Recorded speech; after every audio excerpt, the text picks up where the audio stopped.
الحمد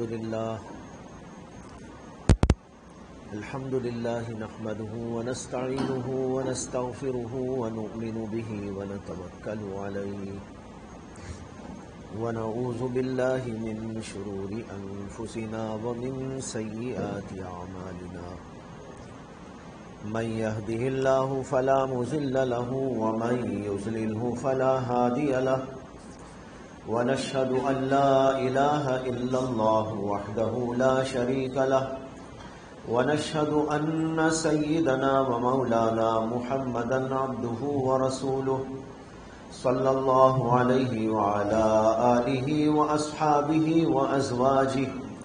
وأزواجه وذرياته وسلم تسليما كثيرا كثيرا. أما بعد فأعوذ بالله من الشيطان الرجيم. بسم الله الرحمن الرحيم. ولا تهنوا ولا تحزنوا وأنتم الأعلون إن كنتم مؤمنين.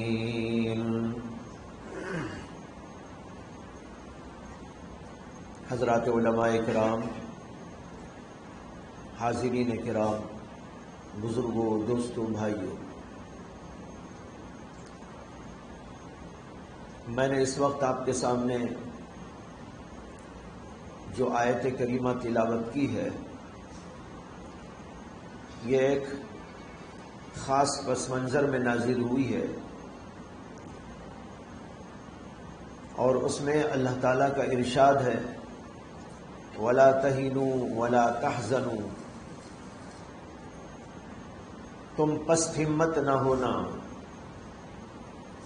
اور نہ غم کھانا، وَأَنْتُمُ الْأَعْلَوْنَ، تم ہی سر بلند رہو گے، ان کنتم مؤمنین، اگر تم سچے پکے مومن بن جاؤ گے.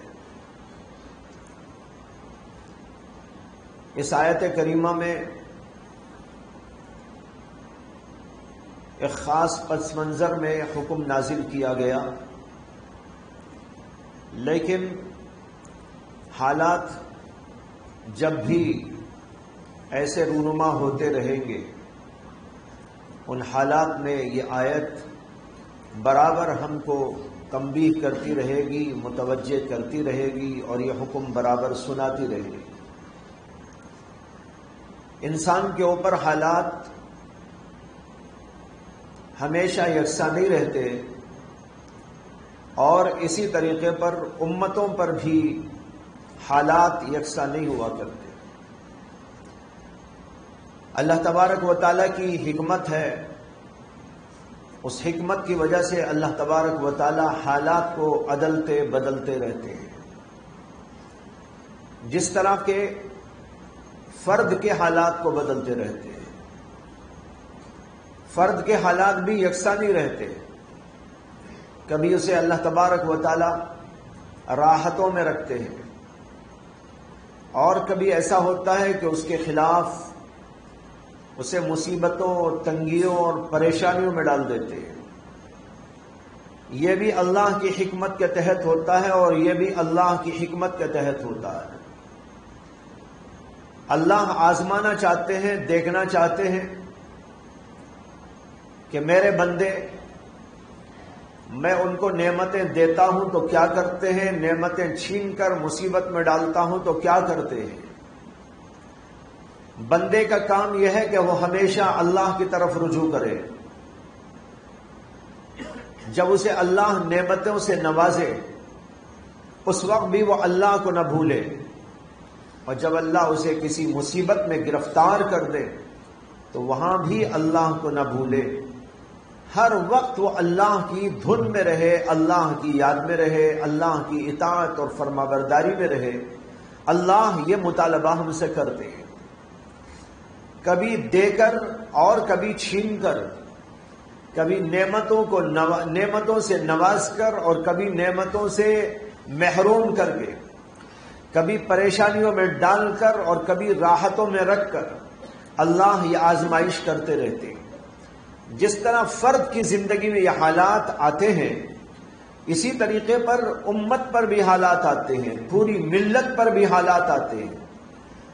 ملتوں کو اللہ تعالیٰ بلندیوں پر پہنچاتے ہیں، عزتوں پر پہنچاتے ہیں، بلند ترین مقامات پر فائز کر دیتے ہیں، اور کبھی اس کے خلاف یہ بھی ہوتا ہے کہ ان کو ملی طور پر پریشانیوں میں اور آفتوں میں، مصیبتوں میں گرفتار کر دیتے ہیں۔ ایسا کیوں ہوتا ہے؟ اس لیے ہوتا ہے کہ اللہ تعالیٰ آزمانا چاہتے ہیں بحیثیت امت کی آزمائش۔ جس طریقے پر کہ فرد کی آزمائش ہوتی ہے، اسی طریقے پر اللہ پوری امت کی آزمائش کرتے ہیں کہ امت کس موڈ میں ہے، امت کس حالت میں ہے، امت کیا کر رہی ہے، میری طرف اس کا رجوع ہے کہ نہیں ہے۔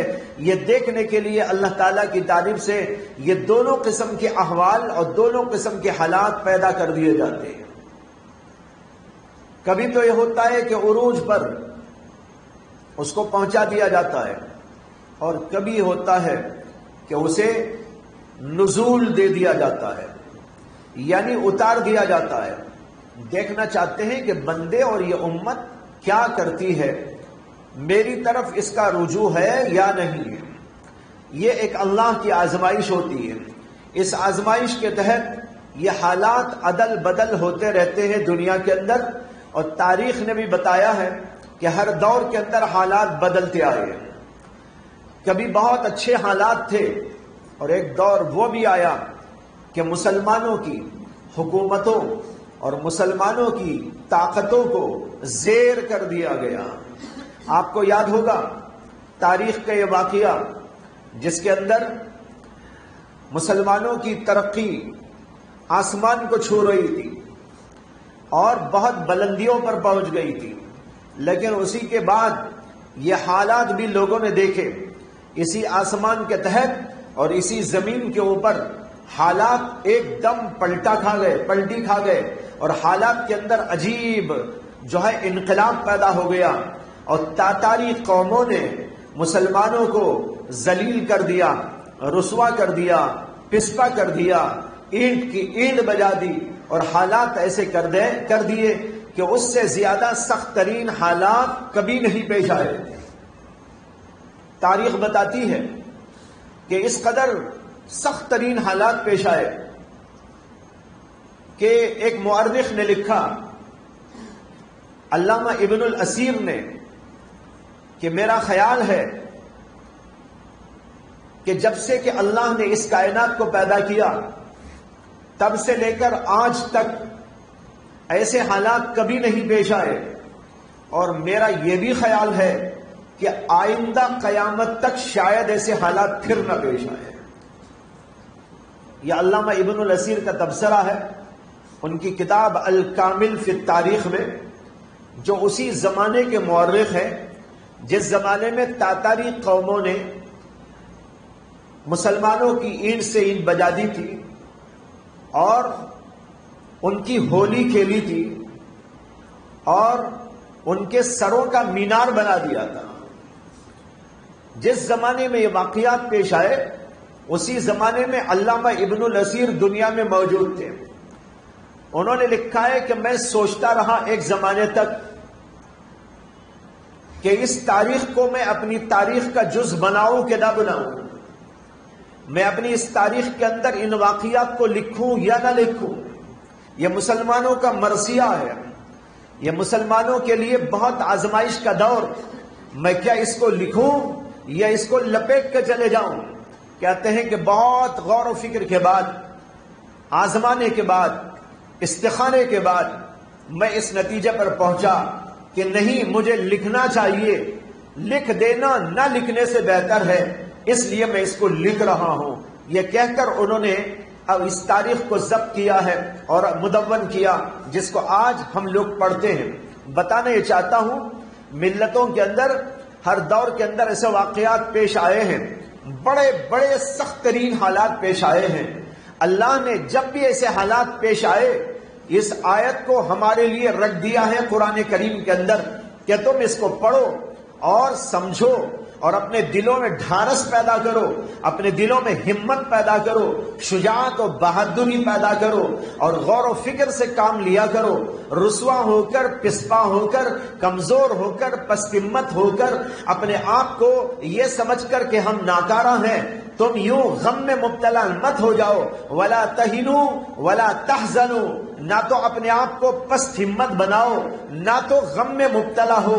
وانتم الاعلون، اور ایک بات سن لو، بہت ہی اہم ترین بات وہ یہ ہے وانتم الاعلون، کہ تم ہی سر بلند رہو گے، لیکن ایک شرط ہے اس کے لیے، اگر اس شرط کو تم پورا کر دو گے تو رسوا نہیں ہوگے، پسپا نہیں ہوگے، غم زدہ نہیں ہوگے، پریشان نہیں ہوگے، اس لیے کہ اللہ نے اس شرط پر ایک بہت ہی اہم ترین فیصلے کو مرتب کر دیا ہے، اور وہ ہے وانتم الاعلون، کہ تم ہی سر بلند رہو گے۔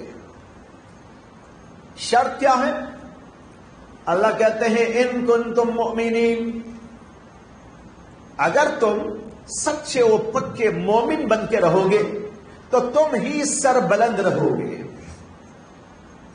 اس کے اندر اللہ نے پہلے تو نتیجہ بتا دیا، شرط بعد میں بیان کی، حالانکہ عموماً پہلے شرط پہلے آتی ہے، شرط پہلے مشروط بعد۔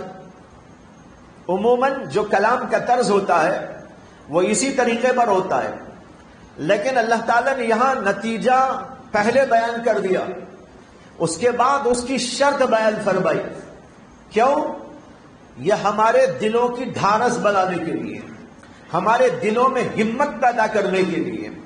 اوپر کہا ولا تہنوا ولا تحزنوا وانتم الاعلون، اے بندو، اے مومنو، تم ہی سر بلند رہو گے، اس لیے غم کرنے کی ضرورت نہیں، اپنے آپ کو پست سمجھنے کی ضرورت نہیں۔ یہ کہنے کے بعد اب ہمت پیدا ہو گئی کہ اللہ فرما رہے وانتم الاعلون، تم ہی سر بلند ہو، اللہ فرما رہے ہیں تم ہی بلند مقامات پر فائز ہوگے، ہم کو ذلیل نہیں کیا جائے گا، ہم کو رسوا نہیں کیا جائے گا، ہم کو پسپا نہیں کیا جائے گا۔ یہ اللہ کا کلام آ چکا، ڈھارس بن گئی۔ اس کے بعد اللہ نے شرط بیان کی، لیکن ایک بات اہم ہے وہ سن لینا کہ تم سر بلند رہو گے، لیکن ایک شرط کو تمہیں پورا کرنا ہوگا۔ ان کنتم مؤمنین، وہ شرط یہ ہے کہ تم بشرطے کے پکے وہ سچے مومن بندے بن کے رہو۔ ہندوستان میں بھی حالات پیش آ رہے ہیں، لوگ سمجھ رہے ہیں کہ شاید دنیا میں پہلی دفعہ ہمارے ہی لیے پیش آ رہے ہیں۔ نہیں، ایسا نہیں ہے۔ تاریخ آپ اٹھا کے دیکھ لیں، ہر دور میں آپ کو ملے گا حالات پیش آئے ہیں، مسائل پیش آئے ہیں، حوادث پیش آئے ہیں، اور قتل و غارت گری ہوئی ہے، کوئی اوپر ہو گیا ہے، کوئی نیچے ہو گیا ہے۔ ہر دور کی تاریخ یہ بتا رہی ہے، اس لیے ہمیں نہیں سمجھنا ہے کہ اگر آج ہمارے لیے حالات پیش آئے ہیں تو یہ دنیا میں سب سے پہلی دفعہ حالات پیش آئے ہیں۔ جو یہ سمجھے گا وہ آدمی پریشان ہوگا، اور وہ آدمی پسپا ہو جائے گا، اپنے آپ کو پست سمجھنے لگے گا، اور یہ سمجھے گا کہ بھائی پہلی دفعہ دنیا میں ایسا ہو رہا ہے۔ اسی ہندوستان میں اس سے پہلے کیا کیا نہیں ہوا، بہت کچھ ہوا، دیگر ملکوں میں ہوا، اور اس کے علاوہ پوری تاریخ اس کی کے لیے بھری پڑی ہے اور بتاتی ہے کہ یہ واقعات ہر دور کے اندر پیش آئے۔ لہذا ہمیں نہ رسوا پسپا سمجھنے کی اپنے آپ کو ضرورت، اور نہ پست ہمت ہونے کی ہم کو ضرورت، بلکہ ہمیں سر بلند رہنے کی کوششیں کرنا ہے، اپنے آپ کو بلند سمجھنا ہے، اپنے آپ کو بلند ہمتی کے ساتھ آگے لے کے جانا ہے، اور یہ سمجھنا ہے کہ ہم اپنے ان حالات میں جمے رہیں گے۔ جمے رہنے کی اللہ نے ہمیں طاقت دی ہے، قوت دی ہے، اور اس لیے ہم آگے بڑھتے رہیں گے۔ جب نوجوان یہ سمجھیں گے، دوسرے لوگ بھی یہ سمجھیں گے، تو ان کے اندر ہمت پیدا ہوگی۔ اسلام بزدلی کا نام نہیں ہے، اسلام اپنے آپ کو پست سمجھنے یا پست رکھنے کا نام نہیں ہے، اسلام تو بلند ہمتی کا نام ہے۔ حدیث میں آتا ہے کہ نبی اکرم صلی اللہ علیہ وسلم بزدلی سے پناہ مانگتے تھے۔ اللہم انی اعوذ بک من الجبن، اے اللہ میں پناہ مانگتا ہوں بزدلی سے۔ معلوم ہوا کہ بزدلی بہت بدترین چیز ہے، ملت کا عیب بھی ہے، فرد کا عیب بھی ہے۔ اگر فرد کے اندر بزدلی ہو وہ بھی بہت ہی نکمی بات ہے، اور اگر امت کے اندر بزدلی آ جائے یہ تو اس سے بھی زیادہ نکمی بات ہوگی۔ اس لیے بلند ہمتی کا درس اسلام دیتا ہے، سبق پڑھاتا ہے، آگے بڑھاتا ہے۔ اس لیے تاریخ کے اوراق کو بھی کبھی کبھی پڑھ کے دیکھنا چاہیے، کن کن زمانوں میں کیا کیا حالات پیش آئے، کن کن قوموں کے ساتھ کیا کیا واقعات پیش آئے، اور خود اس امت مسلمہ کے ساتھ مختلف ادوار کے اندر کیا کیا حالات پیش آئے۔ جب تاریخ کے حالات سامنے رہیں گے تو انشاءاللہ بزدلی نہیں پیدا ہوگی، اور اسی کے ساتھ آپ کو یہ ملے گا کہ امتوں نے اس دور کے اندر کیا کیا، جب ان کے ساتھ حالات پیش آئے، جب ان کے ساتھ مسائل پیش آئے، وہی چیز اب ہم کو اختیار کر کے آگے بڑھنے کی کوشش کرنا چاہیے۔ ہندوستان میں مسلمانوں کے لیے جو مسائل ہیں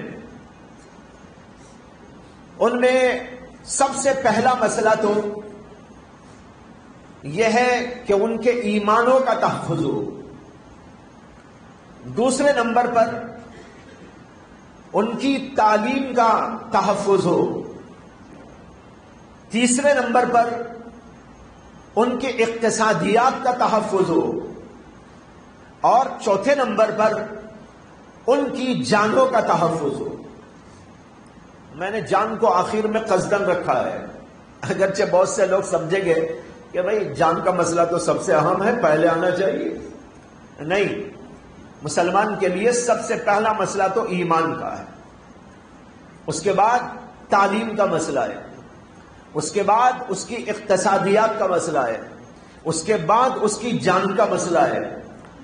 بہرحال مسائل یہ سب کے سب ہیں، اور ان تمام چیزوں سے، ان تمام چیزوں کا چیلنج کیا جا رہا ہے، ہمارے مذہب کا بھی، ہماری تعلیم کا بھی، ہمارے اقتصادیات کا بھی، اور ہماری جانوں کا بھی۔ اور ایک طویل زمانے سے سلسلہ چلا آ رہا ہے، اور یہاں پر یہ بار بار دہرائی جا رہی ہے تاریخ۔ جانوں کے لیے مسائل، ان کی تعلیم کے لیے مسائل، اور ان کی اقتصادی اور معاشی زندگی کے لیے مسائل۔ باقاعدہ کوششیں کی گئی کہ ان کی جانوں کو نقصان پہنچایا جائے، ان کی تعلیم کو نقصان پہنچایا جائے، ان کے اقتصادیات کو توڑ دیا جائے۔ مسلمانوں کے پاس جو بعض بڑی بڑی اقتصادی قوتیں تھیں، ان اقتصادی قوتوں کو توڑا گیا باقاعدہ سازش کر کے۔ بہت ساری چیزیں ایسی مسلمانوں کے ہاتھ میں تھی ہندوستان میں، لیکن ان ساری تجارتوں کو توڑا گیا، مسلمانوں سے چھینا گیا، قوانین کے ذریعے بھی چھینا گیا۔ اس کے علاوہ مختلف دوروں میں ان پر ظلم زیادتی کے ذریعے بھی اس کو باقاعدہ توڑا گیا۔ یہ سارے حالات اور یہ سارے واقعات روز روشن کی طرح واضح ہیں، آج ہی نہیں بلکہ طویل زمانے سے پیش آ رہے ہیں۔ اس کے ساتھ جو سب سے بڑا مسئلہ ہے وہ ہمارے ایمان کا مسئلہ ہے، اور ہماری ثقافت اور ہماری تہذیب کا مسئلہ ہے۔ مسلمان ایک ایسی امت ہے کہ وہ جہاں بھی رہتی ہے اپنے ایمان کے ساتھ اور اپنی ثقافت و تہذیب کو زندہ رکھتے ہوئے قائم رہتی ہے، اور یہی حکم بھی ہے۔ اور جب تک امت اپنی تہذیب اور ثقافت سے جڑی رہتی ہے وہ قوم زندہ رہتی ہے۔ جب وہ اپنی تہذیب و ثقافت سے جدا ہو جاتی ہے تو پھر بحیثیت قوم وہ قوم زندہ نہیں رہتی، مردہ ہو جاتی ہے۔ چاہے اس کے افراد پلتے رہیں، کھاتے رہیں، پیتے رہیں، تجارتیں کرتے رہیں، منڈیوں میں بڑا نام کما لیں، تجارتوں میں نام کما لیں، اور اسکولوں میں نام کما لیں، اور مختلف ذریعوں سے اپنا نام پیدا کر لیں، کھاتے رہیں، پیتے رہیں، لیکن بحیثیت امت، بحیثیت قوم ان کی کوئی حیثیت باقی نہیں رہتی جب وہ اپنی ثقافت اور اپنی تہذیب اور اس کے ساتھ اپنے عقیدے سے اور عمل سے ختم ہو جاتی ہے، جدا ہو جاتی ہے۔ اس لیے ہر دور میں حضرات علماء لوگوں کو اس طرح متوجہ کرتے آئے ہیں کہ اپنی تہذیب کو، ثقافت کو اور اپنے ایمان کو، اپنے اعمال کو، ان چیزوں کو کبھی چھوڑا نہ جائے اور ان کی کسی قیمت پر بھی قربانی نہ دی جائے، چاہے جان چلی جائے، چاہے ہمارا مال چلا جائے، چاہے ہماری اقتصادیات کو توڑ دیا جائے، چاہے کسی اور ایئر لائن سے ہم لوگوں کو رسوا اور پسپا کرنے کی کوششیں کی جائے، لیکن ہمیں اس بات کے اوپر ڈٹے رہنا ہے کہ ہم اپنے عقیدے کو کبھی نہیں چھوڑیں گے، اپنے ایمان سے ہم کبھی جو ہے چھوڑنے کے لیے آمادہ نہیں ہوں گے، اپنی تہذیب اور ثقافت کو کبھی ہم قربان نہیں کریں گے۔ اس کے اوپر ہمیں قائم و دائم رہنے کی علماء نے ہر دور کے اندر یہ تعلیم دی اور ترغیب دی، اور اسی وجہ سے الحمدللہ ہندوستان میں اتنے حالات پیش آنے کے باوجود یہ امت اور یہ ملت اپنے عقیدے سے، عمل سے، اپنی تہذیب سے، اپنی ثقافت سے جڑی ہوئی، ورنہ کتنی قومیں دنیا میں آئی جنہوں نے اپنی تہذیب کو، ثقافت کو دوسری تہذیبوں میں، ثقافتوں میں ضم کر دیا، اپنے عقیدوں کو چھوڑ دیا، اپنے نظریات کو ختم کر دیا اور دوسری قوموں میں، ملتوں میں ضم ہو گئے۔ آج عیسائیت جس کو کہا جاتا ہے، یہ عیسائیت آج کوئی عیسائیت وہ نہیں ہے جو سیدنا عیسیٰ علیہ السلام لے کے آئے۔ انہوں نے اس عقیدے کو چھوڑ دیا، اس تہذیب کو چھوڑ دیا، اس ثقافت کو چھوڑ دیا جو سیدنا عیسیٰ علیہ السلام لے کے آئے۔ وہ ضم ہو گئے، جہاں جاتے ہیں، ہندوستان میں آئیں گے یہاں کی تہذیب میں ضم ہو جائیں گے، عربستان جائیں گے وہاں کی تہذیب میں ضم ہو جائیں گے، امریکہ جائیں گے وہاں کی تہذیب و ثقافت کو اختیار کر لیں گے، کسی اور ملک میں جائیں گے وہاں کی تہذیب و ثقافت کو قبول کر لیں گے، اس لیے کہ ان لوگوں کی کوئی تہذیب و ثقافت جو عیسیٰ علیہ السلام لے کے آئے وہ دنیا میں باقی نہیں ہے، یہ ضم ہوتے چلے گئے۔ انہوں نے اپنی کتابوں کو بدل ڈالا، اللہ کی کتابوں کو بدل ڈالا، اس کے اندر تحریف کر ڈالی، من مانی تحریفات اس کے اندر داخل کر کے جس علاقے میں جہاں گئے وہاں ضم ہوتے چلے گئے۔ لیکن بھائیو، یہ امت مسلمہ ہر دور کے اندر سخت ترین حالات سے گزرتی چلی آئی، اتنے حالات، اتنے مسائل کسی امت کے ساتھ نہیں پیش آئے، اگرچہ پیش آئے، یہ نہیں کہ پیش نہیں آئے، ہر نبی کی امت کے ساتھ پیش آئے، یہ قرآن کی گواہی ہے، لیکن جتنے حالات اور جتنے مسائل، جتنی مشکلات اس امت کو پیش آئی اور اس امت کے نبی آخر الزمان محمد الرسول اللہ صلی اللہ علیہ وسلم کو پیش آئی، اتنے حالات تو کسی نبی کو بھی نہیں پیش آئے اور کسی نبی کی امت کو بھی نہیں پیش آئے۔ اس لیے ہر دور میں آ رہے ہیں حالات، لیکن امت اتنے حالات کے باوجود اپنے عقیدے پر، اپنے مذہب پر، اپنے دین پر، اپنی ثقافت پر، اپنی تہذیب پر، اپنے اعمال پر جو باقی آپ کو دنیا میں نظر آ رہی ہے، بھائیوں یہ اس امت کا معجزہ ہے، یہ اس امت کا معجزہ ہے، ورنہ تو کتنی قومیں دنیا میں آئی اور دوسروں میں ضم ہوتی چلی گئی، آج ان کو پہچاننا مشکل ہے، لیکن یہ امت ہر دور میں حالات سے گزر کر بھی اپنی تہذیب و ثقافت پر، اپنے ایمان و عقیدے پر برقرار ہے۔ آج کا بھی یہی درس ہے کہ ہم لوگوں کو ان کنتم مؤمنین، اگر تم ایمان پر ہو، انتم الاعلون، تم ہی سر بلند رہو گے اور تمہیں کوئی ٹھیس نہیں پہنچا سکے گا۔ اس کا مطلب ہی نہیں کہ حالات نہیں پیش آئیں گے، یہ بھی سمجھ لیجئے، ٹھیس نہیں پہنچا سکتا کا مطلب یہ نہیں ہے حالات نہیں پیش آئیں گے، سارے کے سارے ہمارے سامنے ہاتھ جوڑ کے کھڑے ہو جائیں گے، ایسا نہیں ہے۔ حالات پیش آئیں گے لیکن ہم کو توڑ نہ سکیں گے، ہم کو جھکا نہ سکیں گے، ہم کو رسوا اور پسپا نہ کر سکیں گے۔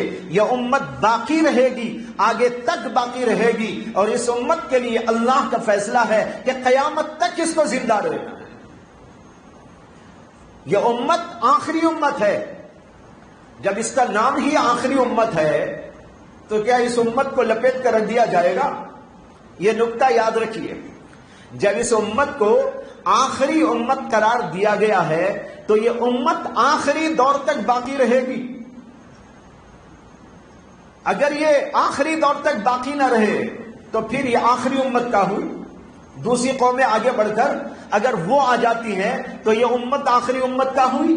معلوم ہوا اس امت کے ساتھ اللہ کا یہ فیصلہ ہے اور اٹل فیصلہ ہے کہ یہ امت آخری امت ہے اور یہ امت آگے تک چلتی رہے گی.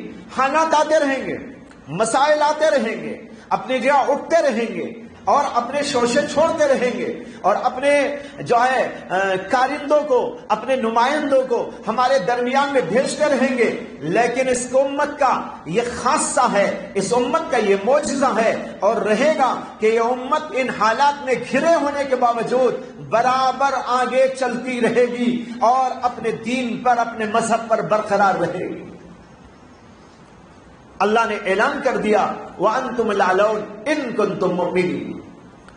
اب اس کے بعد میں یہ عرض کرنا چاہوں گا کہ اللہ نے اس آیت کے اندر جو بات فرمائی وہ کیا ہے. تھوڑی سی اس کی تشریح کی ضرورت ہے. اللہ تعالیٰ کہتے ہیں وَأَنْتُمُ الْأَعْلَوْنَ. دیکھو بھائیو، اللہ کے کلام سے سچا کوئی کلام نہیں. اللہ کے کلام میں غلطی نہیں ہوتی، ہو سکتی بھی نہیں. اللہ کو بھول چوک نہیں کر دیتے. اللہ کو کبھی بھول نہیں لگتی، اللہ کے کبھی چوک نہیں ہو جاتی، اللہ سے کوئی خطا نہیں ہو جاتی. اللہ نے جو کلام فرمایا وہ پکا، وہ بالکل یقینی، وہ بالکل سچا، ہر قسم کے شک سے، شبہ سے بالا تر. اسی لیے جہاں قرآن شروع ہوا اللہ نے وہیں پر کہہ دیا الف لام میم ذالک الکتاب لا ریب فیہ. یہ وہ کتاب ہے جس کے اندر کوئی شک نہیں ہے، اس میں شک کرنے کی کوئی گنجائش نہیں ہے. اسی یہ بھی اللہ کی آیت ہے تو اس کے اندر بھی کوئی شک کی گنجائش نہیں ہے. اللہ کہتے ہیں وَأَنْتُمُ الْأَعْلَوْنَ، تم ہی سر بلند رہو گے. اب ہمیں یقین کر لینا ہے کہ ہمیں کوئی بھی ٹھیس نہیں پہنچا سکتا، لیکن ایک شرط ہمیں پوری کرنی پڑے گی. وہ کیا ہے؟ ان کنتم مؤمنین. یہاں سب سے پہلے ایک اصول سمجھ لیں. جب اللہ تعالیٰ کے کلام میں کوئی بات تعریف میں آتی ہے تو وہاں یہ مطلب ہوتا ہے کہ بلند ترین لوگوں کا ذکر ہو رہا ہے. تعریف میں جب کوئی بات کہی جاتی ہے تو اسی کی تو تعریف کی جاتی ہے جس کے اندر کمال ہو، جس کے اندر جمال ہو، جس کے اندر خوبی و کمال ہو، اسی کی تعریف کی جاتی ہے. جب اللہ کہہ رہے ہیں ان کنتم مؤمنین، اگر تم مومن ہو تو تم ہی سر بلند رہو گے، تو اس کا مطلب یہ ہے کہ ہم کمال والے، بہت یقین والے، بہت اعلیٰ درجے کے، بہت کامل درجے کے مومن جب بن جائیں گے تو پھر سارے حالات چھٹتے چلے جائیں گے اور پھر اللہ تم کو سر بلندی پر پہنچا دے، سر بلند کر دے. تو سر بلندی کب ہوگی؟ ان کنتم مؤمنین، اگر تم مومن ہو. مومن سے مراد گھٹیا مومن نہیں، سچا مومن، پکا مومن، اعلیٰ درجے کا مومن، کامل درجے کا مومن. جب ایسے مومن تم بن جاؤ گے تو پھر تو تمہیں کوئی طاقت رسوا اور پسپا کر نہیں سکتی اور تم کو کوئی جھکا نہیں سکتی. تم ہی سر بلند رہو گے. اس لیے کامل مومن بن جاؤ. میں نے کہا کامل مومن. مومن تو ہیں ہم لوگ، اس میں تو کوئی شک نہیں. اللہ نے ایمان دیا، بغیر مانگے دے دیا. بغیر مانگے دے دینے کی وجہ سے آج ہمارے پاس اس کی قدر و قیمت بھی نہیں ہے. اگر یہ بڑی قربانیوں کے بعد ملتی تو ہمیں کچھ قدر قیمت اس کی معلوم ہوتی، لیکن اللہ نے گھر بٹھائے ایمان دے دیا. اس وجہ سے ہم لوگ ناقدری کا شکار ہو گئے، ناشکری میں پڑ گئے.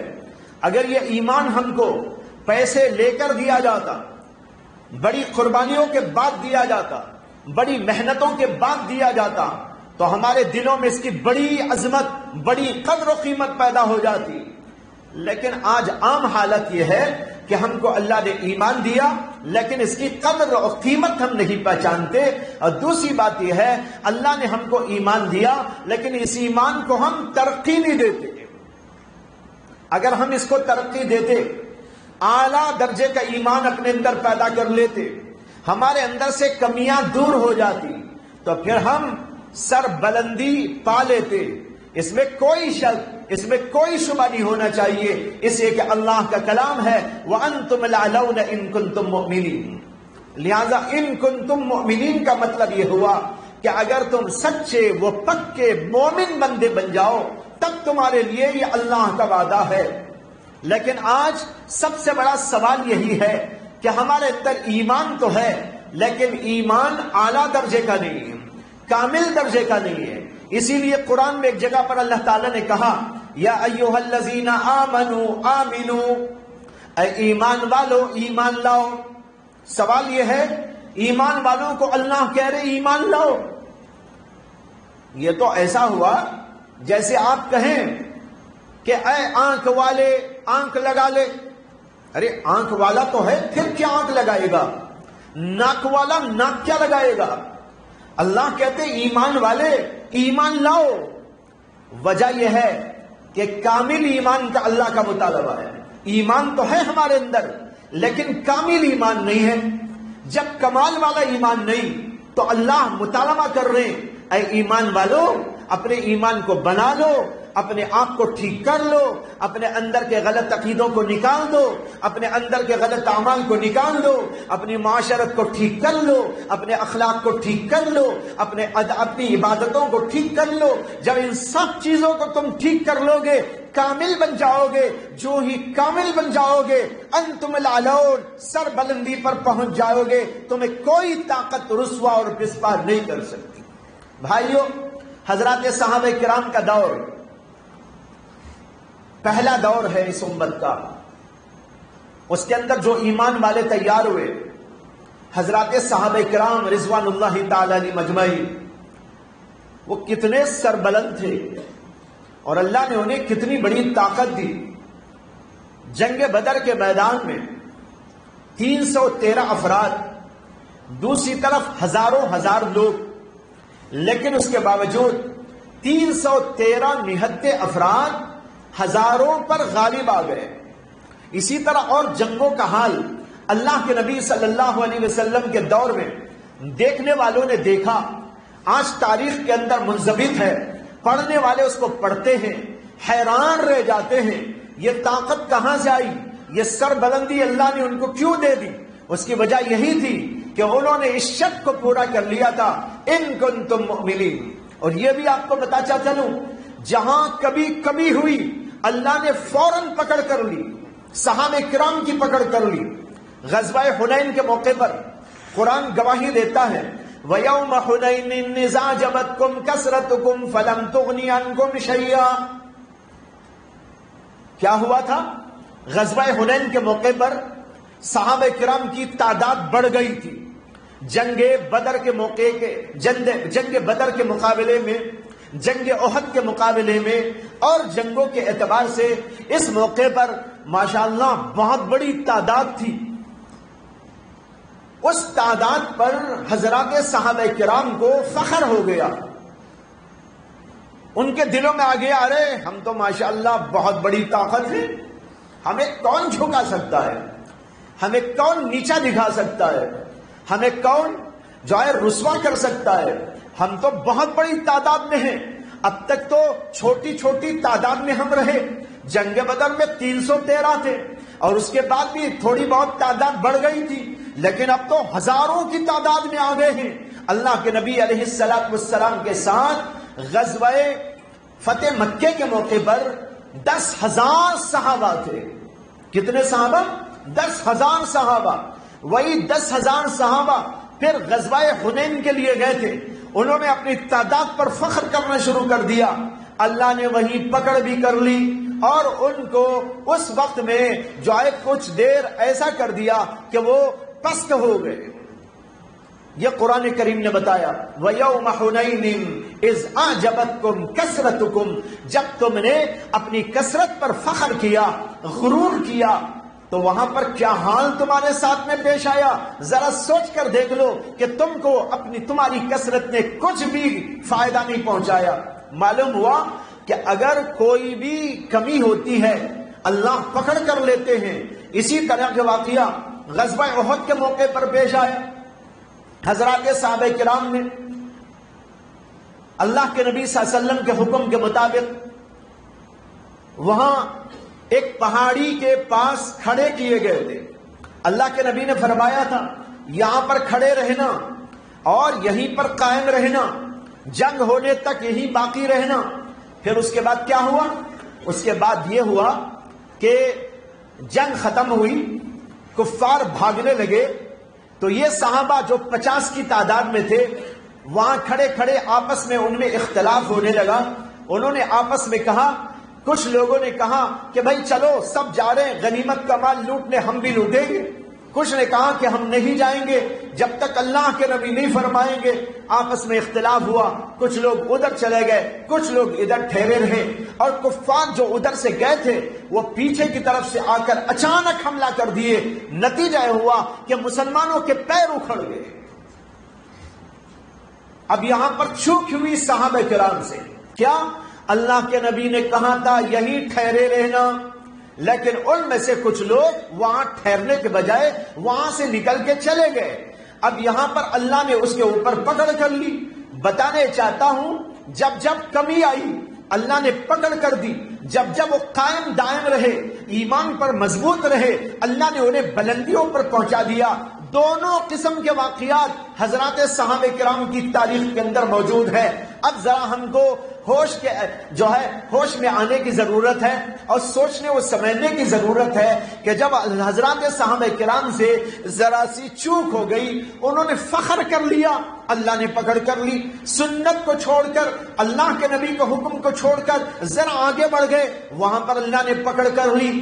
آج ہم کتنی سنتوں کو پامال کر رہے ہیں، ہم کتنے فرائض کو پامال کر رہے ہیں، ہماری زندگی کے اندر کتنے فرائض چھوٹتے جا رہے ہیں، اللہ کے کتنے احکامات ہمارے سے ترک ہوتے جا رہے ہیں، اور اس کے ساتھ کتنے گناہوں میں ہم ملوث ہیں.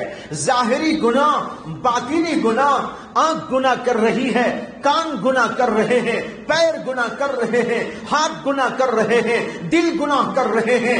دیکھو یوم حنین اذ اعجبتکم کثرتکم، اس کے اندر اللہ نے ایک باطنی گناہ پر پکڑ کر لی.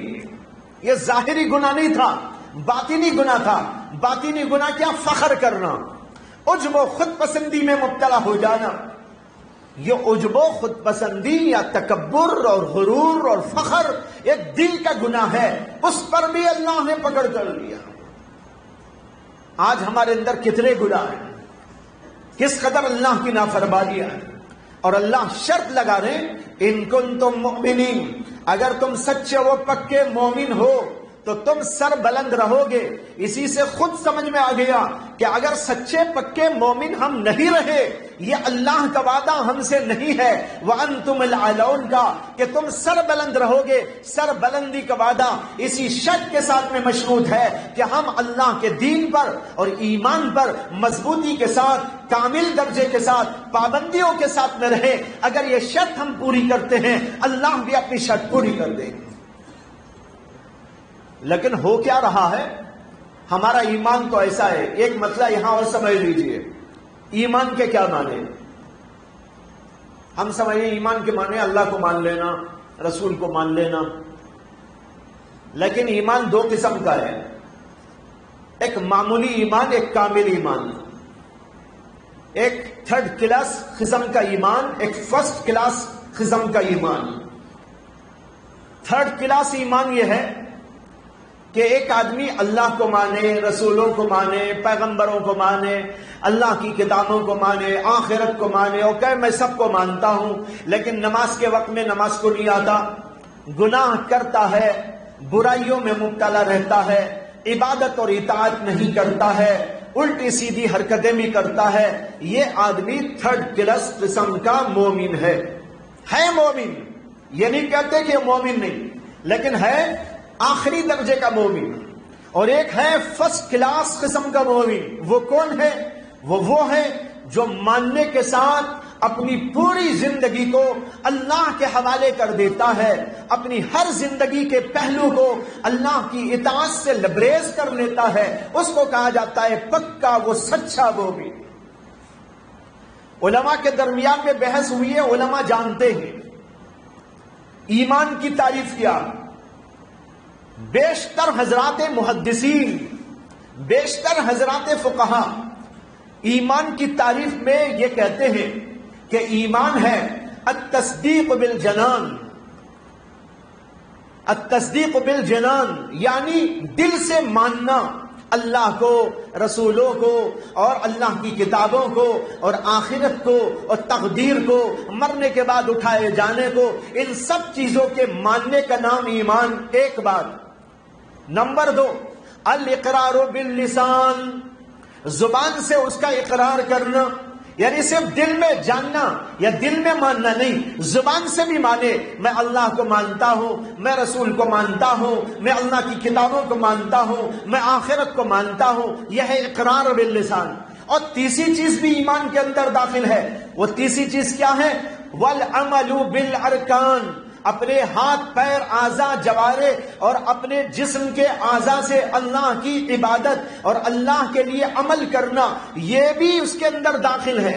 امام بخاری کا یہی مسلک، امام شافعی کا یہی مسلک، امام احمد بن حنبل کا یہی مسلک، امام غزالی کا یہی مسلک، اور بے شمار علماء بڑے بڑے بڑے بڑے گزرے ہیں، ان سب کا مسلک یہ ہے کہ ایمان کے اندر 3 چیزیں ہوتی ہیں، ایک ماننا ہے، اور اس کے ساتھ اقرار کرنا ہے، اور اس کے ساتھ عمل کرنا ہے، یہ تینوں چیزیں ملتی ہیں، اس کا نام ایمان ہے۔ اگر کوئی شخص یہ کہتا ہے آمنت باللہ، وہ مومن تو ہو جائے گا لیکن کامل مومن اس وقت تک نہیں ہوگا جب تک اس کی زندگی کے اندر عمل نہیں داخل ہوگا۔ یہی ابو حنیفہ بھی کہتے ہیں، امام اعظم ابو حنیفہ بھی یہی کہتے ہیں، کامل مومن ہونے کی شرط یہ ہے کہ اس کے اندر ایمان ماننے کے ساتھ ساتھ عمل بھی ہونا چاہیے۔ جب وہ عمل کرے گا تب جا کر اسے کامل ایمان والا سمجھا جائے گا، اور اللہ کا مطالبہ ہے ایمان کامل کا، ان کنتم مؤمنین، اگر تم ایمان والے ہو تو تم ہو سربلند، اگر تم ایمان والے نہیں یعنی کامل ایمان والے نہیں ہیں تو 3rd کلاس لوگوں کے ایمان پر میں تم کو سر بلند نہیں کر دوں گا۔ سر بلندی کی شرط یہ ہے کہ تم پکے وہ سچے مومن ہو اور عمل کے ذریعے بھی ایمان اپنا دکھاتے رہو۔ جب جب اللہ کی اطاعت کا موقع آئے وہاں اللہ کی اطاعت کر کے بتاؤ، تب جا کر تم سر بلندی پانے والے ہو۔ بھائیو، ہماری زندگی کے مختلف شعبے ہیں۔ سب سے پہلا شعبہ ہے عقیدے کا، عقیدہ درست ہو۔ نمبر 2 شعبہ ہے عبادت کا، جس کے اندر نماز، جس کے اندر زکات، جس کے اندر روزہ اور حج اور ذکر، تلاوت، قربانی، یہ اعمال داخل ہیں۔ تیسرا شعبہ ہے دین کا، معاشرت کا، یعنی سوشل زندگی، ماں باپ کے ساتھ، بھائی بہنوں کے ساتھ، بیوی بچوں کے ساتھ، رشتہ داروں کے ساتھ، پڑوسیوں کے ساتھ، اپنے قبیلے والوں کے ساتھ، اپنے معاشرے والوں کے ساتھ، اپنے پڑوسیوں کے ساتھ جو زندگی گزرتی ہے اس کا نام ہے معاشرتی زندگی۔ اس معاشرتی زندگی کو بھی دین کا شعبہ قرار دیا گیا ہے۔ اور چوتھی چیز ہے معاملات۔ معاملات کے معنی لین دین، خرید و فروخت، تجارت، ملازمت، صنعت و حرفت، کمائی کے ذریعے، یہ ساری کے ساری چیزیں، یہ بھی ایک شعبہ ہے دین کا۔ اور آخری شعبہ بلکہ 5واں شعبہ وہ ہے اخلاقیات کا، کہ اخلاق انسان کے کیسے ہو، یہ بھی ایک شعبہ ہوا۔ اور ایک آخری شعبہ ہے، اس کا نام ہے سیاست۔ سیاست بھی دین کا ایک شعبہ ہے کہ ملک کیسا چلایا جائے، ملک کو سنبھالنے والے لوگ کیسے ہو، ان کا عقیدہ کیسا ہو، ان کا عمل کیسا ہو، ان کا کردار کیسا ہو، ان کی زندگی کیسے ہو، اور وہ کیا کریں، کس طرح کریں، کن اصول پر وہ زندگی کر کے، جیسے اللہ کے نبی نے حکومت کو سنبھالا، حضرت ابو بکر صدیق نے سنبھالا، عمر بن خطاب نے سنبھالا، اس طریقے پر دنیا کے اندر ایک سیاسی نظام برپا کر کے دکھا دے، یہ بھی اسلام کا ایک شعبہ ہے۔ یہ تمام کی تمام چیزیں دین میں داخل ہیں۔ عقیدہ، عبادت، معاشرت، اخلاق، سیاست، معاملات، یہ 6 کے 6 شعبے دین کے شعبے ہیں، اور یہ تمام کے تمام شعبے دین اسلام کی تعلیم کے مطابق اور اللہ کے حکم کے مطابق قائم ہو جائے، تب جا کر ایک مومن بندہ سچا و پکا مومن بندہ شمار ہوتا ہے اللہ کی نگاہ میں۔ صرف نماز پڑھ لینے والا نہیں ہے۔ جب ہم کہتے ہیں بھائی دیندار بنو، لوگ سمجھتے ہیں نماز پڑھ لے بس، اور اس سے آگے سوچا داڑھی رکھ لے، لیکن عیسیٰ کی ٹوپی موسیٰ کو، موسیٰ کی عیسیٰ کو پہناتا رہے، ادھر مسجد میں آئے تو ماشاءاللہ، وہاں جائے تو لا حول ولا قوت الا باللہ۔ اس کا نام ایمان ہے اللہ کی نگاہ میں؟ تہجد پڑھتا ہے، لوگوں کو ڈباتا ہے، ذکر کرتا ہے، جھوٹ بولتا ہے، نماز پڑھتا ہے، دھوکہ دہی کرتا ہے، اور ذکر اذکار کرتا ہے، بیوی کے ساتھ اچھا سلوک نہیں کرتا، اور مختلف نیکیوں میں جڑ جاتا ہے، لیکن اس کے باوجود زبان اس کی قابو میں نہیں ہے، وہ گالی بھی دے دیتا ہے، لوگوں کا دل بھی دکھا دیتا ہے، الٹی سیدھی بات بھی کہہ دیتا ہے، اور غیبتیں بھی کرتا رہتا ہے، چغلیاں بھی کھاتا رہتا ہے، نہ اخلاق درست ہیں، نہ اس کے گھریلو حالات درست ہیں، جھگڑے ہیں گھروں کے اندر، ماں باپ کی اطاعت نہیں، فرما برداری نہیں، بڑوں کا لحاظ نہیں، چھوٹوں پر شفقت نہیں، اور بڑوں کی تعظیم نہیں، اڑوس پڑوس کے لوگوں کی فکر نہیں، اور غریبوں کی امداد اور نصرت کا کوئی معاملہ نہیں، لوگوں کا مال ہڑپ کر کے کھا جاتا ہے، لیکن اس کے باوجود گٹا بھی ڈال لیتا ہے، میں بول رہا ہوں قصدن۔ گٹا معلوم؟ نماز کا گٹا، نماز کا گٹا بعض لوگ ڈال لیتے ہیں، بعضوں کو آ جاتا ہے، بعض لوگ ڈال لیتے ہیں، گھس کے ڈال لیتے ہیں۔ یہ کوئی گٹا نہیں ہے، یہ تو اس کے لیے پٹا ہے، ذلت کا پٹا۔ ارے بھائیو، اس کا نام دین نہیں ہے کہ ہم ایک چیز کو لے لیں، ہزاروں چیزوں کو دین کی چھوڑ دیں، نہ ہماری معاشرت دین کے مطابق ہو، نہ ہمارا گھر دین کے مطابق ہو، نہ ماں باپ کے ساتھ سلوک دین کے مطابق ہو، نہ بیوی بچوں کے ساتھ سلوک دین کے مطابق ہو، نہ اخلاق اور کردار پاکیزہ ہو، سب کے اندر گڑبڑ، سب کے اندر گڑبڑ، معاملات اتنے خراب کہ نہ حلال کی تمیز نہ حرام کی تمیز، دوسروں کو ڈبونے کا کام، دوسروں کا مال گھسیٹ لینے کا کام، اور جھوٹ بولنے کا کام، غیبتیں کرنے کا نام، یہ سب کچھ چل رہا ہو، اور آدمی سمجھے میں تو نماز پڑھ رہا ہوں، دیندار ہو گیا۔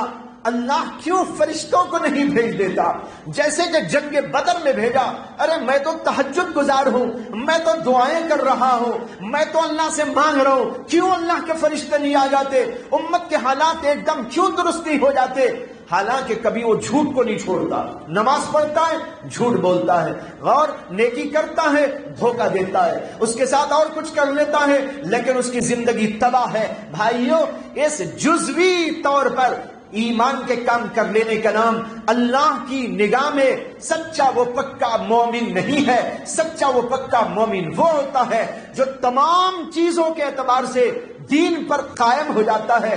آج ہم نے دوسروں کو دھوکہ دینے کے لیے کچھ دین پر چلنا شروع کر دیا ہے، اللہ کو خوش کرنے کے لیے نہیں۔ بعض لوگ داڑھی رکھ رہے ہیں دوسروں کے لیے، نماز پڑھ رہے ہیں دوسروں کے لیے، دین کا کام کر رہے ہیں دوسروں کے لیے۔ اللہ کے خوش کرنے والے لوگ اللہ تبارک و تعالیٰ کو خوش کرنے کے لیے اپنی پوری زندگی کو اللہ کے حکم کے مطابق ڈھالتے ہیں۔ ہر جملہ ان کا ڈر کے ساتھ نکلتا ہے۔ میں کیا بول رہا ہوں؟ بولتے وقت سوچے گا اس جملے سے اللہ راضی ہے یا ناراض؟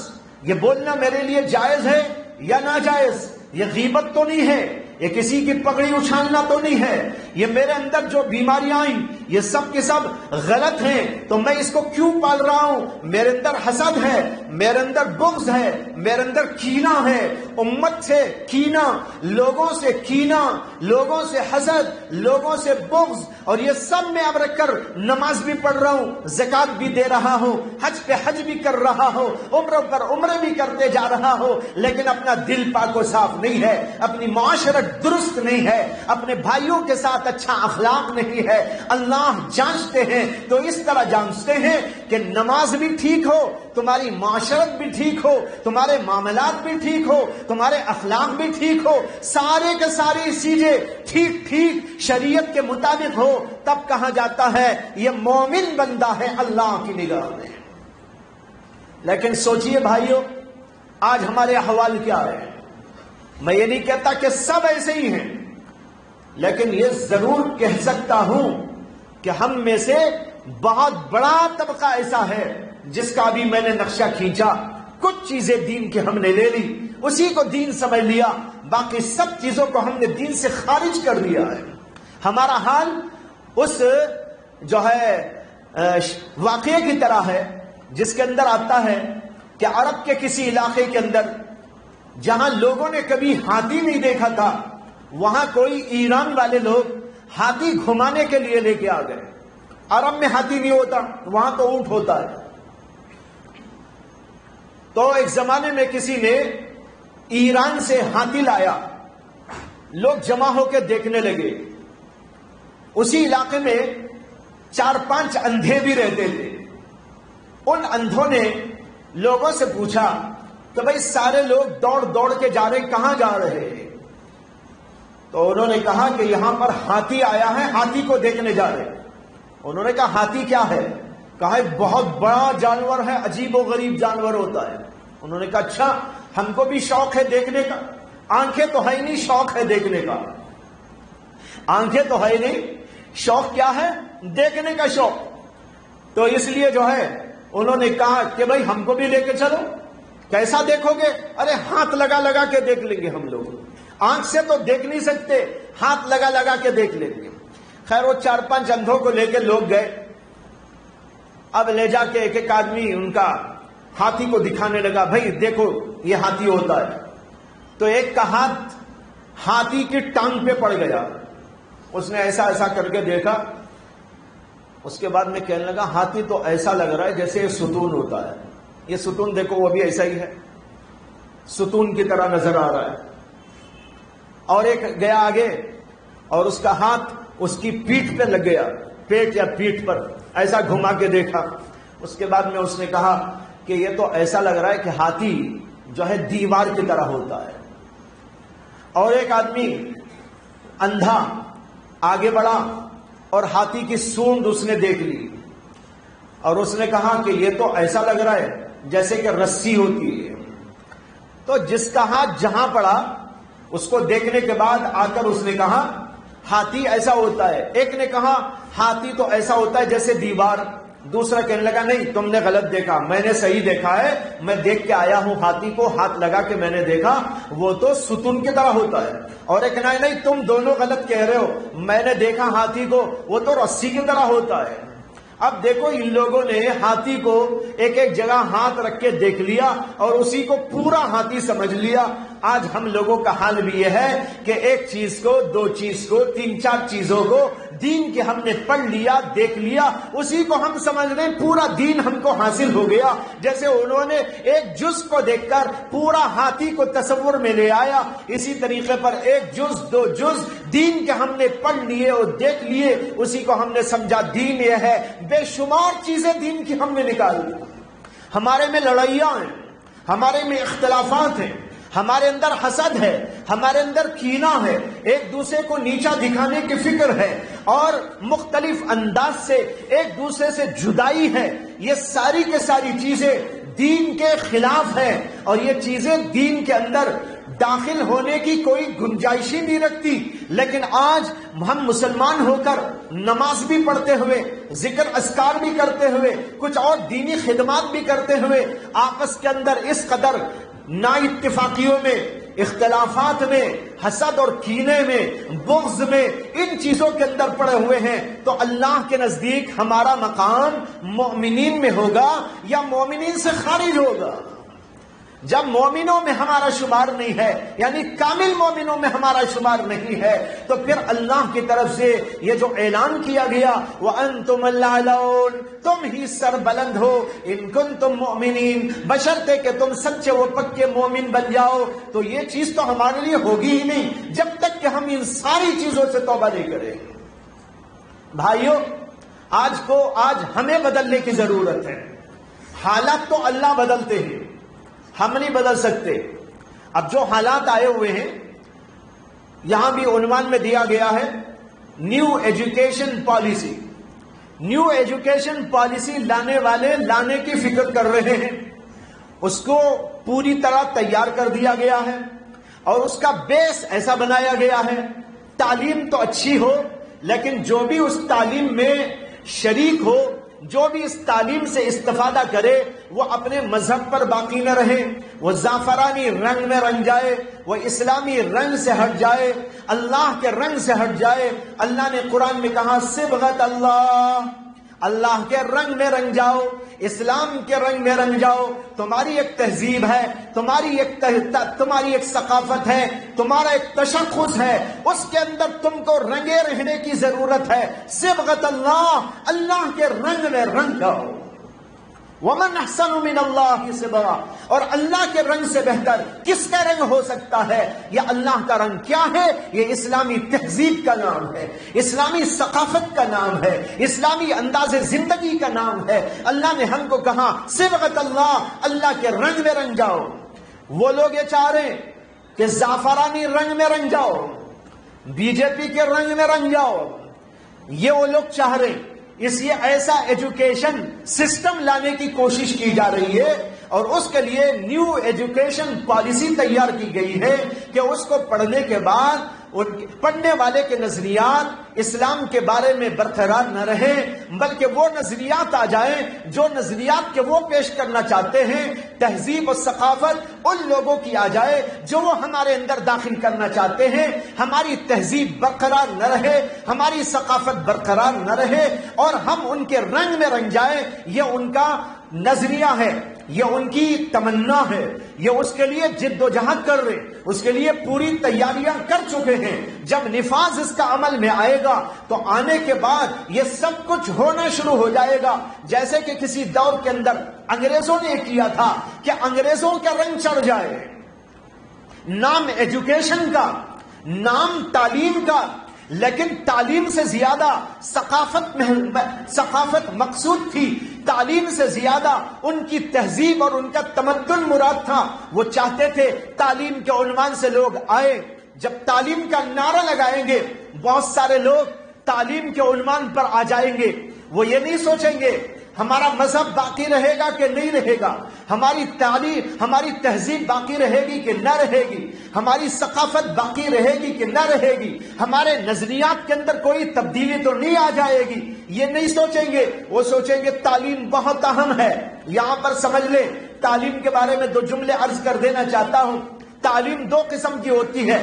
ایک دینی تعلیم جو قرآن اور حدیث کے ذریعے ہم کو دی گئی ہے اور اس کو اللہ نے آسمانوں سے نازل کیا ہے، اور یہ وہ علم ہے جو انبیاء کا علم کہلاتا ہے. اللہ نے اس کو نازل کیا ہے، اس کی پوری حفاظت کی گئی ہے. اس کا نقطہ، اس کا شوشہ، اس کا زیر، اس کا زبر سب کا سب محفوظ ہے، قیامت تک کے لیے محفوظ کر دیا گیا ہے. اس کے لیے اعلان کیا گیا اِنَّا نَحْنُ نَزَّلْنَا الذِّكْرَ وَإِنَّا لَهُ لَحَافِظُونَ. ہم نے اس کو نازل کیا اور ہم ہی اس کی حفاظت کرتے رہیں گے. جس کی اللہ حفاظت کرے اس کو کون زک پہنچا سکتا ہے اور اس کی حفاظت کے اندر کون خلل واقع کر سکتا ہے؟ یہ تو اللہ نے قرآن اور حدیث کے بارے میں اور دین و شریعت کے بارے میں کہہ دیا. ہم نے اس کو نازل کیا، ہم اس کی حفاظت کرتے رہیں گے. ایک دوسرا علم ہے جو اللہ نے ہماری عقل و ہمارے تجربوں کے حوالے کر دیا. اس کا نام ہے عصری علم، اس کا نام ہے دنیاوی علم، جو دنیا کے مختلف کام کاج کے لیے کام آتا ہے. کھانے کا علم، پینے کا علم، کپڑے کا علم، ایروپلین بنانے کا علم، مکانات بنانے کا علم، پنکھے بنانے کا علم، جوتے بنانے کا علم اور مختلف قسم کی چیزیں. کھیتی باڑی کیسی کرنی چاہیے، اس میں کیسا ترقی دینا چاہیے، اس کے لیے ایگریکلچرل علم ہے. اسی طریقے پر جو ہے یہ انجینئر لوگ مکانات بناتے ہیں، مکانات کا علم کیسے بنانا چاہیے، بہتر سے بہتر کیسا بنانا چاہیے، اس کا کیا انداز ہونا چاہیے، کس انداز پر اس کو مرتب کرنا چاہیے، اس کے اندر اس کے باہر کیا ہونا چاہیے. یہ جتنا بھی علم ہے دنیا کا علم بھائیوں، یہ صرف اور صرف ہمارے پیٹ، ہمارے جسم کے لیے فائدہ مند ہے. ہماری روح کو اس سے کچھ بھی ملنے والا نہیں، لیکن یہ علم بھی ضروری ہے. میں اس کو غیر ضروری نہیں کہہ رہا ہوں، صرف فرق سمجھا رہا ہوں. ایک علم اللہ نے اتارا ہمارے ایمان کے واسطے، ہماری روح کے واسطے، روح کو تربیت دینے کے لیے، روح کو ترقی دینے کے لیے، روح کی غذا دینے کے لیے، روح کی بیماریوں کو ختم کرنے کے لیے. اس کے لیے وہ علم آیا جس کو علم الہی کہتے ہیں، علم نبوی کہتے ہیں، علم شریعت کہتے ہیں، علم قرآن اور علم حدیث کہتے ہیں. یہ دین کا علم آیا. یہ کیوں آیا؟ ہماری روحوں کو تربیت دینے، روحوں کو غذا پہنچانے، روحوں کی بیماریوں کو ختم کرنے، روح کو سنوارنے اور بنانے. جیسے آپ جسم کو سنوارتے اور بناتے ہیں، اسی طرح روح کو سنوارنا ہو، اس کو بنانا ہو. کیا کیا چاہیے ہماری روح کو؟ یہ قرآن اور حدیث کے علم نے ہم کو دیا ہے. رہا دنیا کا علم، وہ آپ کے جسم کو بنانے کا سبق پڑھاتا ہے. جسم کو کیسے رکھے، جسم کو کیا ضرورت ہے، دوائیاں کیا چاہیے، اور اس کو جو ہے برقرار رکھنے کیا کھانا چاہیے، غذا کیا ہونی چاہیے، اس کے لیے مکانات کیسے ہونے چاہیے، کپڑے کیسے بننے چاہیے، کپڑے بناتے کیسے کیسے ہیں، اس میں ترقی کیسے ہو سکتی ہے، مکانات کو ترقی کیسے ہو سکتی ہے، غذاؤں کو ترقی کیسے ہو سکتی ہے. آدمی جو ہے سواری کرنا چاہے تو سواریاں بہتر سے بہتر، اعلیٰ سے اعلیٰ کیا کیا ہو سکتی ہے. پہلے چھوٹی موٹی چیزیں تھی، اب ایروپلین آ گئی، بہت تیز رفتار سواری چل رہی ہے. یہ سب کا سب علم کون سا علم ہے؟ اس علم سے یہ سب وابستہ جس کو اصلی علم یا دنیاوی علم کہتے ہیں. یہ بھی ضرورت ہے. یہ اگر نہ ہو کھائیں گے کیا، پیئیں گے کیا، مکانات کیسے بنائیں؟ زمانہ تو ترقی میں آئے گا، مختلف ضرورتیں لاحق ہوتی رہیں گی، یہ بھی ضروری ہے. لیکن دونوں کے درمیان میں ایک فرق ہے، اس کو کبھی بھلانا نہیں چاہیے. وہ کیا ہے؟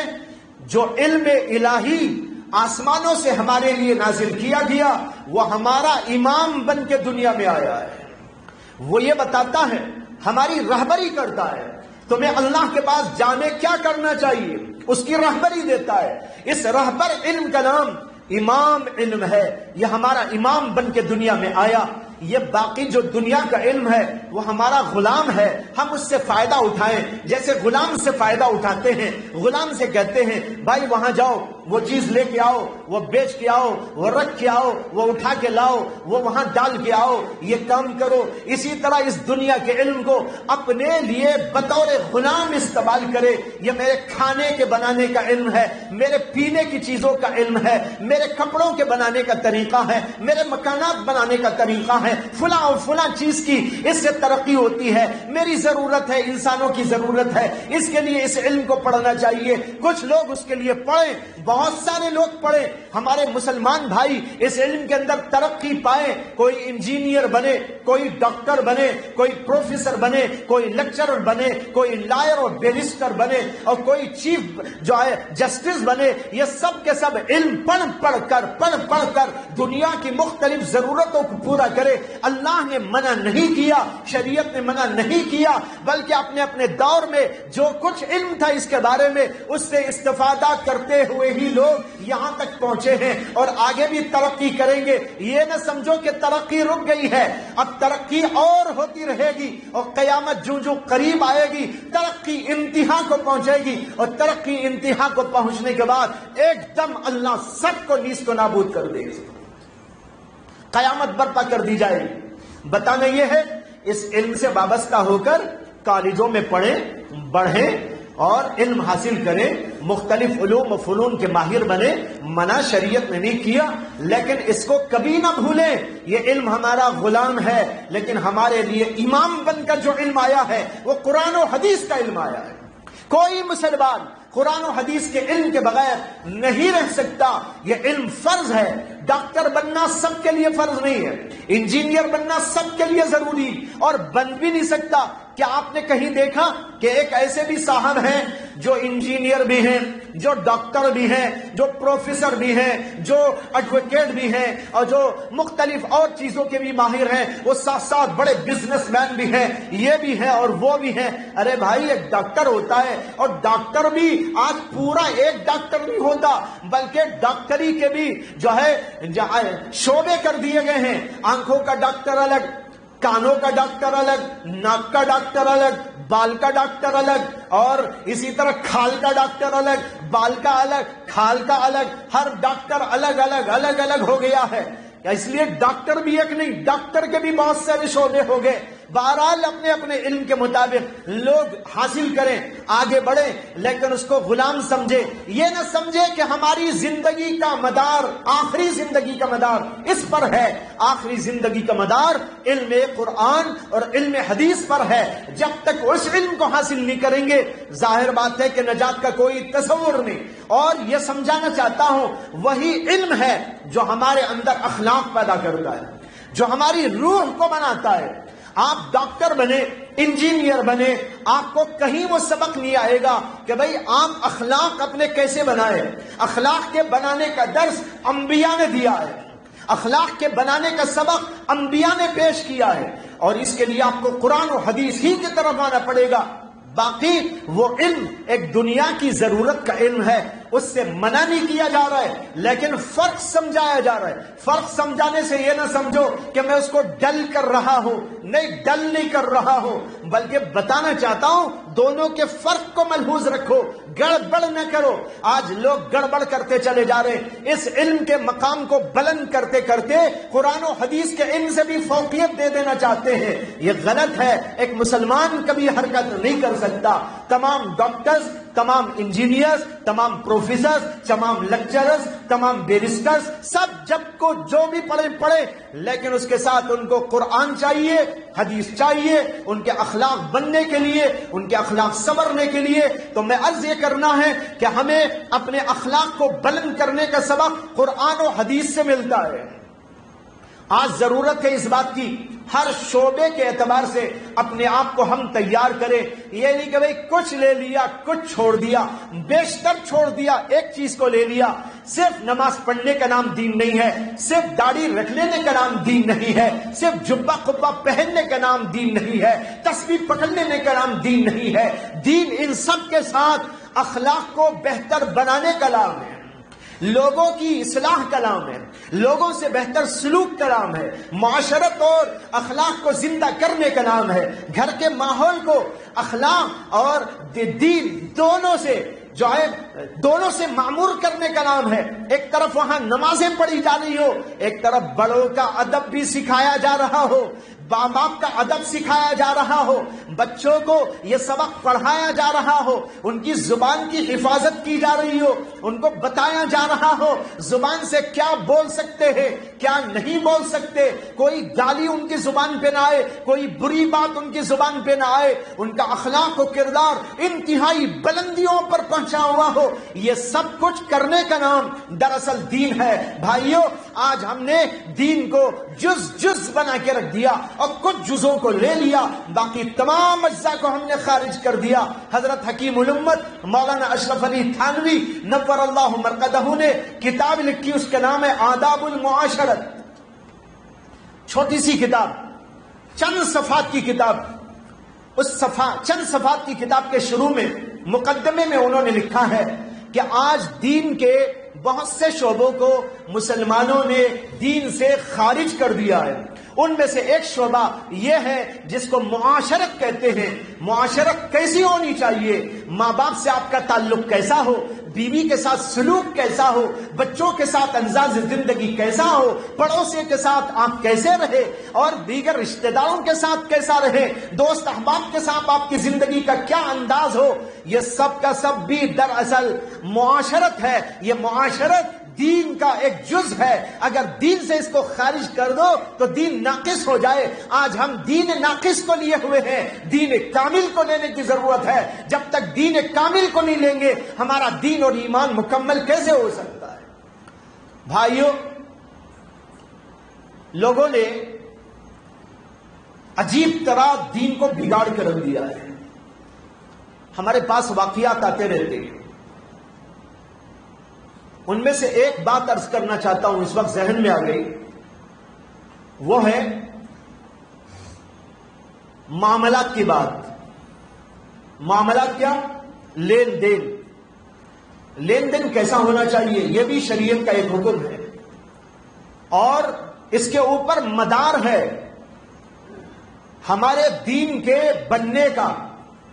حضرت امام محمد رحمت اللہ علیہ، جو امام ابو یوسف کے، امام ابو حنیفہ کے شاگرد تھے، ان سے کسی نے پوچھا کہ حضرت آپ نے بہت سی کتابیں لکھی ہیں. امام محمد 1000 کتابیں لکھی ہیں. کتنی؟ 1000. لکھا ہے تاریخ کے اندر کہ وہ برو کا قلم جو اس دور میں استعمال ہوتا تھا، چھیل چھیل کے لکھتے تھے، انک میں ڈبا کے لکھتے رہتے تھے. اور جو برو کے قلم کو چھیل کر برادہ جمع ہوا تھا، امام محمد نے ایک کمرے میں اس کو ڈال رکھا تھا، جمع کر کے رکھا تھا. جب ان کی موت کا وقت قریب آیا تو انہوں نے وصیتیں کی. ان وصیتوں میں سے ایک وصیت یہ بھی تھی کہ میرے انتقال کے بعد میرے قلم کے برادے سے میرا پانی گرم کرنا. اتنا برادہ زندگی میں تیار کر کے رکھ دیا تھا کہ موت کے وقت جو پانی گرم کرتے ہیں، فرمایا کہ اسی سے اس پانی کو گرم کیا جائے اور مجھے اس سے غسل دیا جائے. یہ تھے امام محمد. دن رات جاگتے رہتے تھے، علمی خدمات انجام دیتے، عبادت اور ریاضت بھی کرتے. یہ بھی تاریخ نے بتایا کہ کسی نے ان سے کہا کہ حضرت آپ سوتے ہی نہیں، نہ دن میں نہ رات میں، ذرا بیٹھ کے اونگ لیتے ہیں، اس کے بعد پھر کام شروع کر دیتے ہیں. انہوں نے کہا کہ بھائی ساری دنیا تو اس لیے سو رہی ہے کہ جب بھی کوئی مسئلہ پیش آئے گا محمد سے آ کے پوچھ لیں گے. اگر محمد بھی سو جائے گا تو امت کس سے مسئلے پوچھنے جائے گی. یہ تھے امام محمد رحمت اللہ علیہ. ان سے کسی نے کہا کہ آپ نے 1000 کتابیں لکھی، لیکن تصوف اور سلوک پر بھی کوئی کتاب لکھ دیتے تو اچھا ہوتا. سلوک، تصوف جانتے ہیں نہیں جانتے؟ اللہ کا ڈر، خوف، خشیت، تقوی، پرہیزگاری، ایسے عنوان پر بھی آپ کی ایک کتاب آ جاتی تو بہت اچھا تھا. امام محمد نے کہا میں نے تو لکھ دی ہے. اس نے کہا کہ حضرت کون سی کتاب ہے آپ کی اس عنوان پر؟ انہوں نے کہا کتاب الکسب، کمائی کے طریقے کیسے ہونے چاہیے، میں نے اس پر کتاب لکھ دی ہے، جو اسے پڑھ لے گا وہ صوفی بن جائے گا. معلوم ہوا معاملات کی اتنی اہمیت ہے. معاملات درست ہو جائیں صوفی بن جائے. اور اگر پوری رات عبادت کر کے بھی اس کا معاملہ صحیح نہ ہو، لین دین صحیح نہ ہو، کسی کا مال لوٹ لیتا ہو، کسی کو لے کر اس کا پیسہ واپس نہ کرتا ہو، پوری رات عبادت کرے لیکن مقبول نہیں ہو سکتی اس کی عبادت. بھائیو، آج جب کوئی انسان مر جاتا ہے، باپ کا انتقال ہو گیا یا اور کسی رشتہ دار کا انتقال ہو گیا، اس نے مال چھوڑ دیا، وہ مال بچوں میں اور اس کے رشتہ داروں میں تقسیم کیا جاتا ہے شریعت کے مطابق، جس کو کہتے ہیں میراث. لیکن آج میراث کا حال یہ ہے کہ الا ماشاء اللہ کوئی ہوگا ہزاروں میں ایک جو شریعت کے مطابق اپنے کسی بڑے کے مرنے کے بعد اس پورے مال کو صحیح تقسیم کیا ہو.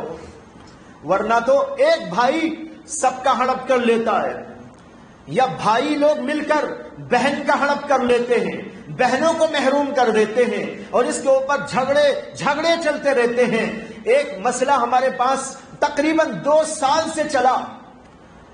بھائی بہنوں کا، باپ کا انتقال ہو کے 50 برس ہو گئے، 50 برس سے تقسیم نہیں ہوا، اور الٹا سیدھا ایک بھائی نے کر کے سب کا مال ہڑپ کر لیا. ہمارے پاس وہ مسئلہ لایا گیا.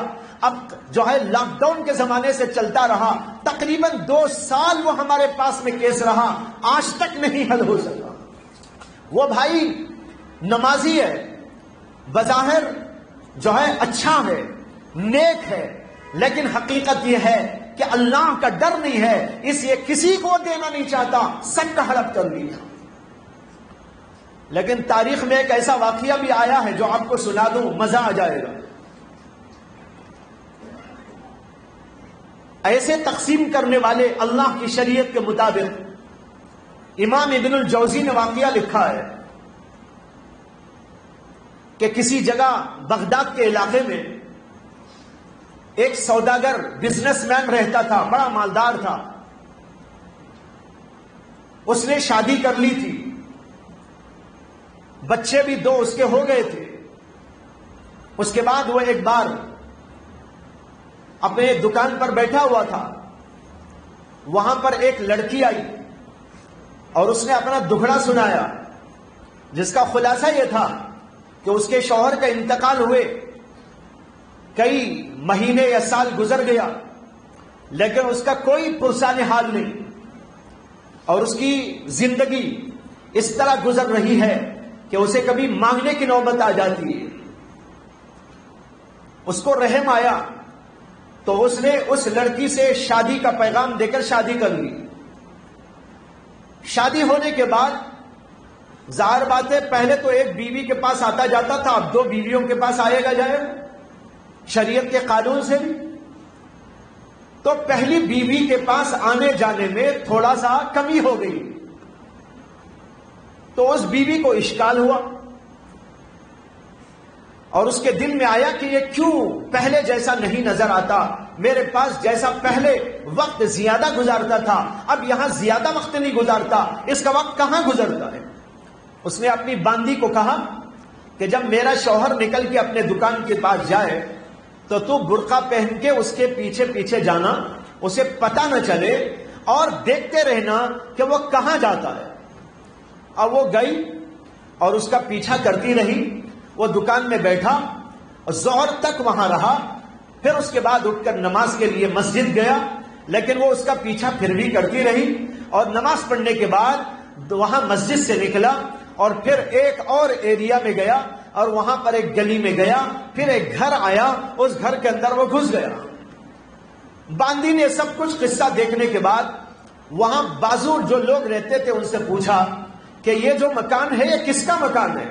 لوگوں نے بتایا کہ یہ ایک بیوہ کا مکان ہے، اور اس بیوہ کی ابھی شادی فلاں آدمی سے ہوئی ہے، نام لیا اس کا، وہ یہاں رہتے ہیں۔ اب اس کو پورا مسئلہ سمجھ میں آ گیا، اوفو یہ ہے قصہ، اس سے اس کی شادی ہوئی ہے، اس کا مکان یہاں پر ہے۔ جا کر اس نے اپنی آقا کو بتایا کہ ایسا ایسا میں نے دیکھا، ایسا ایسا میں نے تحقیق کیا، تمہارے شوہر نے فلاں سے شادی کر لی ہے، اس کا مکان وہاں پر ہے، وہاں پر وہ جاتے ہیں۔ اس نے کہا کہ دیکھ، یہ بات صرف تجھے معلوم اور مجھے معلوم، اللہ کو معلوم، اس کے علاوہ کسی تیسرے آدمی کو معلوم نہیں ہونا چاہیے، تیرے اوپر پابندی لگاتی ہوں کہ کسی کو نہ بولنا۔ اس کے بعد اس عورت نے اپنے شوہر کے ساتھ اور بھی بہتر سلوک شروع کر دیا، خراب نہیں کیا، اچھا سلوک شروع کر دیا۔ بھائی شریعت کے مطابق اس نے نکاح کیا ہے تو میں کیا کر سکتی ہوں؟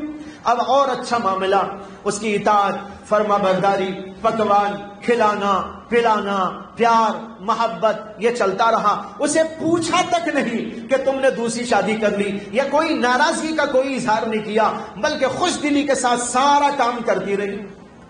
خیر چند سال ایسے ہی گزرتے رہے اور شوہر کو کچھ پتہ نہ چلا کہ بیوی کے علم میں یہ بات آ گئی۔ ہوتے ہوتے آخرکار ایک زمانہ آیا کہ اس کے انتقال کا وقت آ گیا، بیمار ہوا، پہلی ہی بیوی کے پاس، بیماری کے اندر اسی کے گھر کے اندر اس کا انتقال ہوا۔ انتقال کے بعد تجہیز تکفین ہو گئی، بڑا مالدار تھا، بہت کچھ مال دولت اس نے چھوڑی تھی، 2 بچے بھی اس کے تھے۔ جب اس کے انتقال کے بعد اس کی پراپرٹی کا جائزہ لے کر دیکھا گیا تو اس کے بعد سوال یہ تھا کہ یہ پراپرٹی میں کس کس کا حق کتنا بنتا ہے شریعت کے مطابق، میراث جس کو کہتے ہیں، ترکے کے احکام۔ علماء کے پاس اس نے سوال لکھ کر بھیجا۔ آپ کو حیرانی ہوگی، تاریخ بتاتی ہے کہ اس نے سوال یہ لکھا تھا کہ فلاں صاحب کا انتقال ہو گیا، ان کی جو ہے جائیداد اتنی ہے، اور انہوں نے اپنے پیچھے ان لوگوں کو چھوڑا۔ کن کو چھوڑا؟ 2 بیویاں، 2 بچے اور فلاں فلاں۔ دیکھو بیوی خود لکھ رہی ہے کہ 2 بیویاں اس نے چھوڑی ہیں، حالانکہ وہ بیوی پتہ نہیں کہاں ہے اور اس کا کوئی رابطہ نہیں، کچھ نہیں، لیکن اس کے علم میں تھا، اس لیے اس نے کیا کیا، سوال میں لکھا 2 بیویاں چھوڑی، 2 بچے چھوڑے اور فلاں فلاں چھوڑے۔ علماء کا جواب آ گیا، ان کو اتنا، بچوں کو اتنا اور بیویوں کو اتنا۔ بیویوں کو 8واں حصہ ملتا ہے، 8ویں حصے میں دونوں بانٹ کے لیں گے 2 بیویاں۔ شریعت کا حکم آ گیا تو اس نے اپنے پراپرٹی کا حصہ الگ الگ کیا، اس کے مطابق جو شریعت نے بتایا تھا، ایک حصہ اس کا بھی نکال کر اس باندی سے کہا کہ میری جو سوکن جہاں تم گئی تھی پہلے وہاں جاؤ اور ان کو میرا سلام پہنچاؤ اور بتانا کہ تمہارے شوہر کا انتقال ہو گیا، اور اس کے بعد انہوں نے جو پراپرٹی چھوڑی اس کا حساب لگانے کے بعد، علماء سے معلوم کرنے کے بعد، ہم نے یہ حساب لیا اور یہ اتنا تقسیم کرنے کے بعد تمہارے حصے میں یہ آیا ہے، یہ تمہارے لیے دیا جا رہا ہے۔ وہ پوچھنے والی نہیں تھی، وہ پوچھنے آتی بھی نہ تھی، لیکن خود اس نے اس پوری جائیداد کا حساب لگا کر اس کا جتنا حصہ نکلتا تھا وہ اس کو پہنچا دیا۔ اب وہ پہنچانے کے لیے گئی، خط بھی لے کر گئی تھی، اس کا خط لے کر اس نے پورا پڑھا اور رونے لگی، اور رونے کے بعد اس نے اس کو بٹھایا اور کہا بیٹھو ابھی آتی ہوں۔ اندر جا کر ایک اور پرچی لے کے آئی، پرچی لا کر اس نے سنایا اور کہا کہ دیکھو اس کے اندر لکھا ہوا ہے، تم نے جو لائی چٹھی کہ میں اس کی بیوی ہوں اور میرا اتنا حصہ بنتا ہے، لیکن میں اس کی بیوی اب نہیں ہوں۔ انہوں نے مجھے اتنے سال پہلے طلاق دے دی تھی، میں ان کی بیوی آخر تک نہیں رہی ہوں، میں تھی ان کی بیوی لیکن انہوں نے مجھے طلاق دے دی۔ یہ دیکھو طلاق نامہ، ان کو جا کر میرا سلام کہہ دینا اور کہنا کہ میں ان کی بیوی نہیں، اس لیے یہ میرا حصہ نہیں بنتا، یہ بھی انہی کا حصہ ہے، وہ لے۔ دیکھ رہے بھائیوں، یہ ہوتا ہے اللہ والے کا حال، یہ ہوتا ہے نیک لوگوں کا حال۔ یہ واقعہ امام ابن الجوزی نے کون سی کتاب میں لکھا ہے وہ بھی سن لیجئے۔ اس کتاب کا نام ہے صفت الصفوہ۔ صفت کے معنی تو آپ جانتے ہیں، صفات، اوصاف، کمالات۔ صفوہ کے معنی ہیں نیک لوگ، اللہ والے۔ صفت الصفوہ کے معنی ہیں نیک لوگ اور اللہ والوں کی صفات کیا ہوتی ہیں، یہ کتاب کے اندر درج کیا گیا ہے، ان کے واقعات و حالات اس کے اندر لکھے گئے ہیں۔ اس کتاب کے اندر ان نیک لوگوں کے احوال کے اندر ان 2 عورتوں کا عجیب و غریب واقعہ تاریخ کے حوالے سے انہوں نے ضبط کیا ہے۔ آج بھائیوں ایک دوسرے کا مال ہڑپ کیا جا رہا ہے، ایک دوسرے کو زخم پہنچایا جا رہا ہے، اور ہم کو اس بات کی تمنا اور آرزو سے آگے انتظار ہے کہ جبریل آئے اور حالات بدل جائیں۔ یعنی ہم الٹا کریں، سیدھا کریں، کچھ بھی کریں، اور ہم انتظار میں ہیں کہ ہمارے حالات درست ہو جائے۔ یاد رکھیں، حالات جو بھی آئے ہیں یہ اللہ کی طرف سے آئے ہیں۔ بدلنا ہے اپنے اندر، اپنے باہر، اپنے آپ کو، لیکن ہم اپنے آپ کو نہیں بدلتے، حالات کو بدلنا چاہتے ہیں۔ اور اللہ نے کہہ دیا ہے جب تک تم اپنے آپ کو نہیں بدلو گے میں حالات کو بدلنے والا نہیں ہوں۔ ان اللہ لا یغیر کیا ہے ما بقوم حتی یغیروا ما بانفسہم، جب تک تم اپنے آپ کو نہیں بدلتے میں قوم کی حالت کو نہیں بدلتا۔ اللہ نے صاف صاف فیصلہ کر دیا، اس لیے حالات کو اگر بدلنا ہے، یہ نیو ایجوکیشن پالیسی ہو یا اور کسی قسم کی پالیسی ہو یا اور کسی قسم کا مسئلہ ہو، جب بھی آئے اور جیسا بھی آئے تو ہم کو یہ سمجھ لینا ہے کہ ہمیں اپنے آپ کو بدلنا ہے۔ ہم حالات کو بدلنے کی فکر بہت کرتے ہیں، اپنے آپ کو بدلنے کی فکر نہیں کرتے۔ اپنے آپ کو بدلنا آپ کا اختیاری فعل ہے، حالات کا بدلنا آپ کے اختیار میں نہیں ہے، اللہ کے اختیار میں ہے۔ آپ اللہ کے اختیار میں دخل دینا چاہتے ہیں، اپنے آپ کو بدلنا نہیں چاہتے، لہذا اپنے آپ کو بدلیے، اپنے آپ کو سچا پکا مومن بنائیے، نمازی بھی بنائیے، ذاکر بھی بنائیے، خوف خشیت والا بنائیے، اس کے ساتھ اپنی معاشرت کو ٹھیک کیجیے، اپنے اعمال کو درست کیجیے، اپنے اخلاق کو سدھاریے، اور اخلاق ایسے سدھاریے کہ لوگ تعریف کرنے لگے یہ ہوتے ہیں با اخلاق لوگ۔ میں یہ واقعہ بار بار سناتا ہوں، عبرت خیز واقعہ۔ امام ابن المبارک رحمت اللہ علیہ کا واقعہ۔ امام ابن المبارک جہاں پر رہتے تھے، جس گھر میں رہتے تھے، اس گھر کے بازو ایک یہودی کا مکان تھا۔ یہودی کے مکان کا یہ قصہ تاریخ بتاتی ہے کہ اس کو ضرورت پڑ گئی بیچنے کی، تو اس نے اعلان کرا دیا کہ میں یہ مکان بیچ رہا ہوں، جو لینا چاہے وہ آ کے میرے سے بات کرے۔ لوگ آتے رہے۔ وہ مکان 1000 درہم کا تھا وہاں پر اس دور میں، لیکن وہ آدمی کہتا تھا کہ اس مکان کی قیمت 2000 روپے ہے، 2000 درہم ہے۔ 1000 درہم اس کی قیمت، اصلی قیمت۔ یہ کہتا تھا 2000 درہم۔ لوگ آتے، قیمت سن کے واپس چلے جاتے، اس لیے کہ بھائی 1000 کی قیمت کا مکان 2000 میں کون بے وقوف لے گا؟ کوئی نہیں لے گا۔ آتے اور دیکھتے اور چلے جاتے۔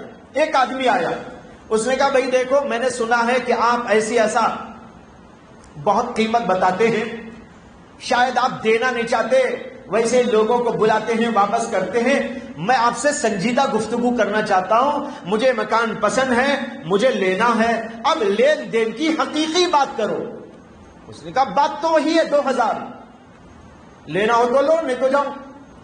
اس نے کہا میں تم سے پوچھنا چاہتا ہوں کہ آخر تمہارا دماغ کیوں خراب ہو گیا ہے کہ 1000 کی قیمت میں ایسا مکان تو بہت جگہ ملتا ہے، کون بے وقوف ہوگا جو ادھر چھوڑ کے تمہارا مکان خریدنے کو آئے گا؟ دیکھو کئی دنوں سے تم انتظار میں ہے بک جائے، بکنے کو نہیں آتا، اس لیے کہ تم بہت قیمت بتاتے ہو، اس لیے ذرا مجھے بتاؤ کہ کہیں تمہارا دماغ خراب تو نہیں ہو گیا؟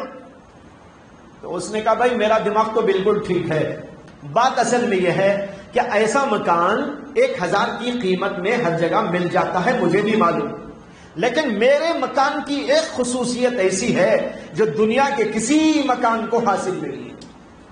اس نے کہا وہ کیا؟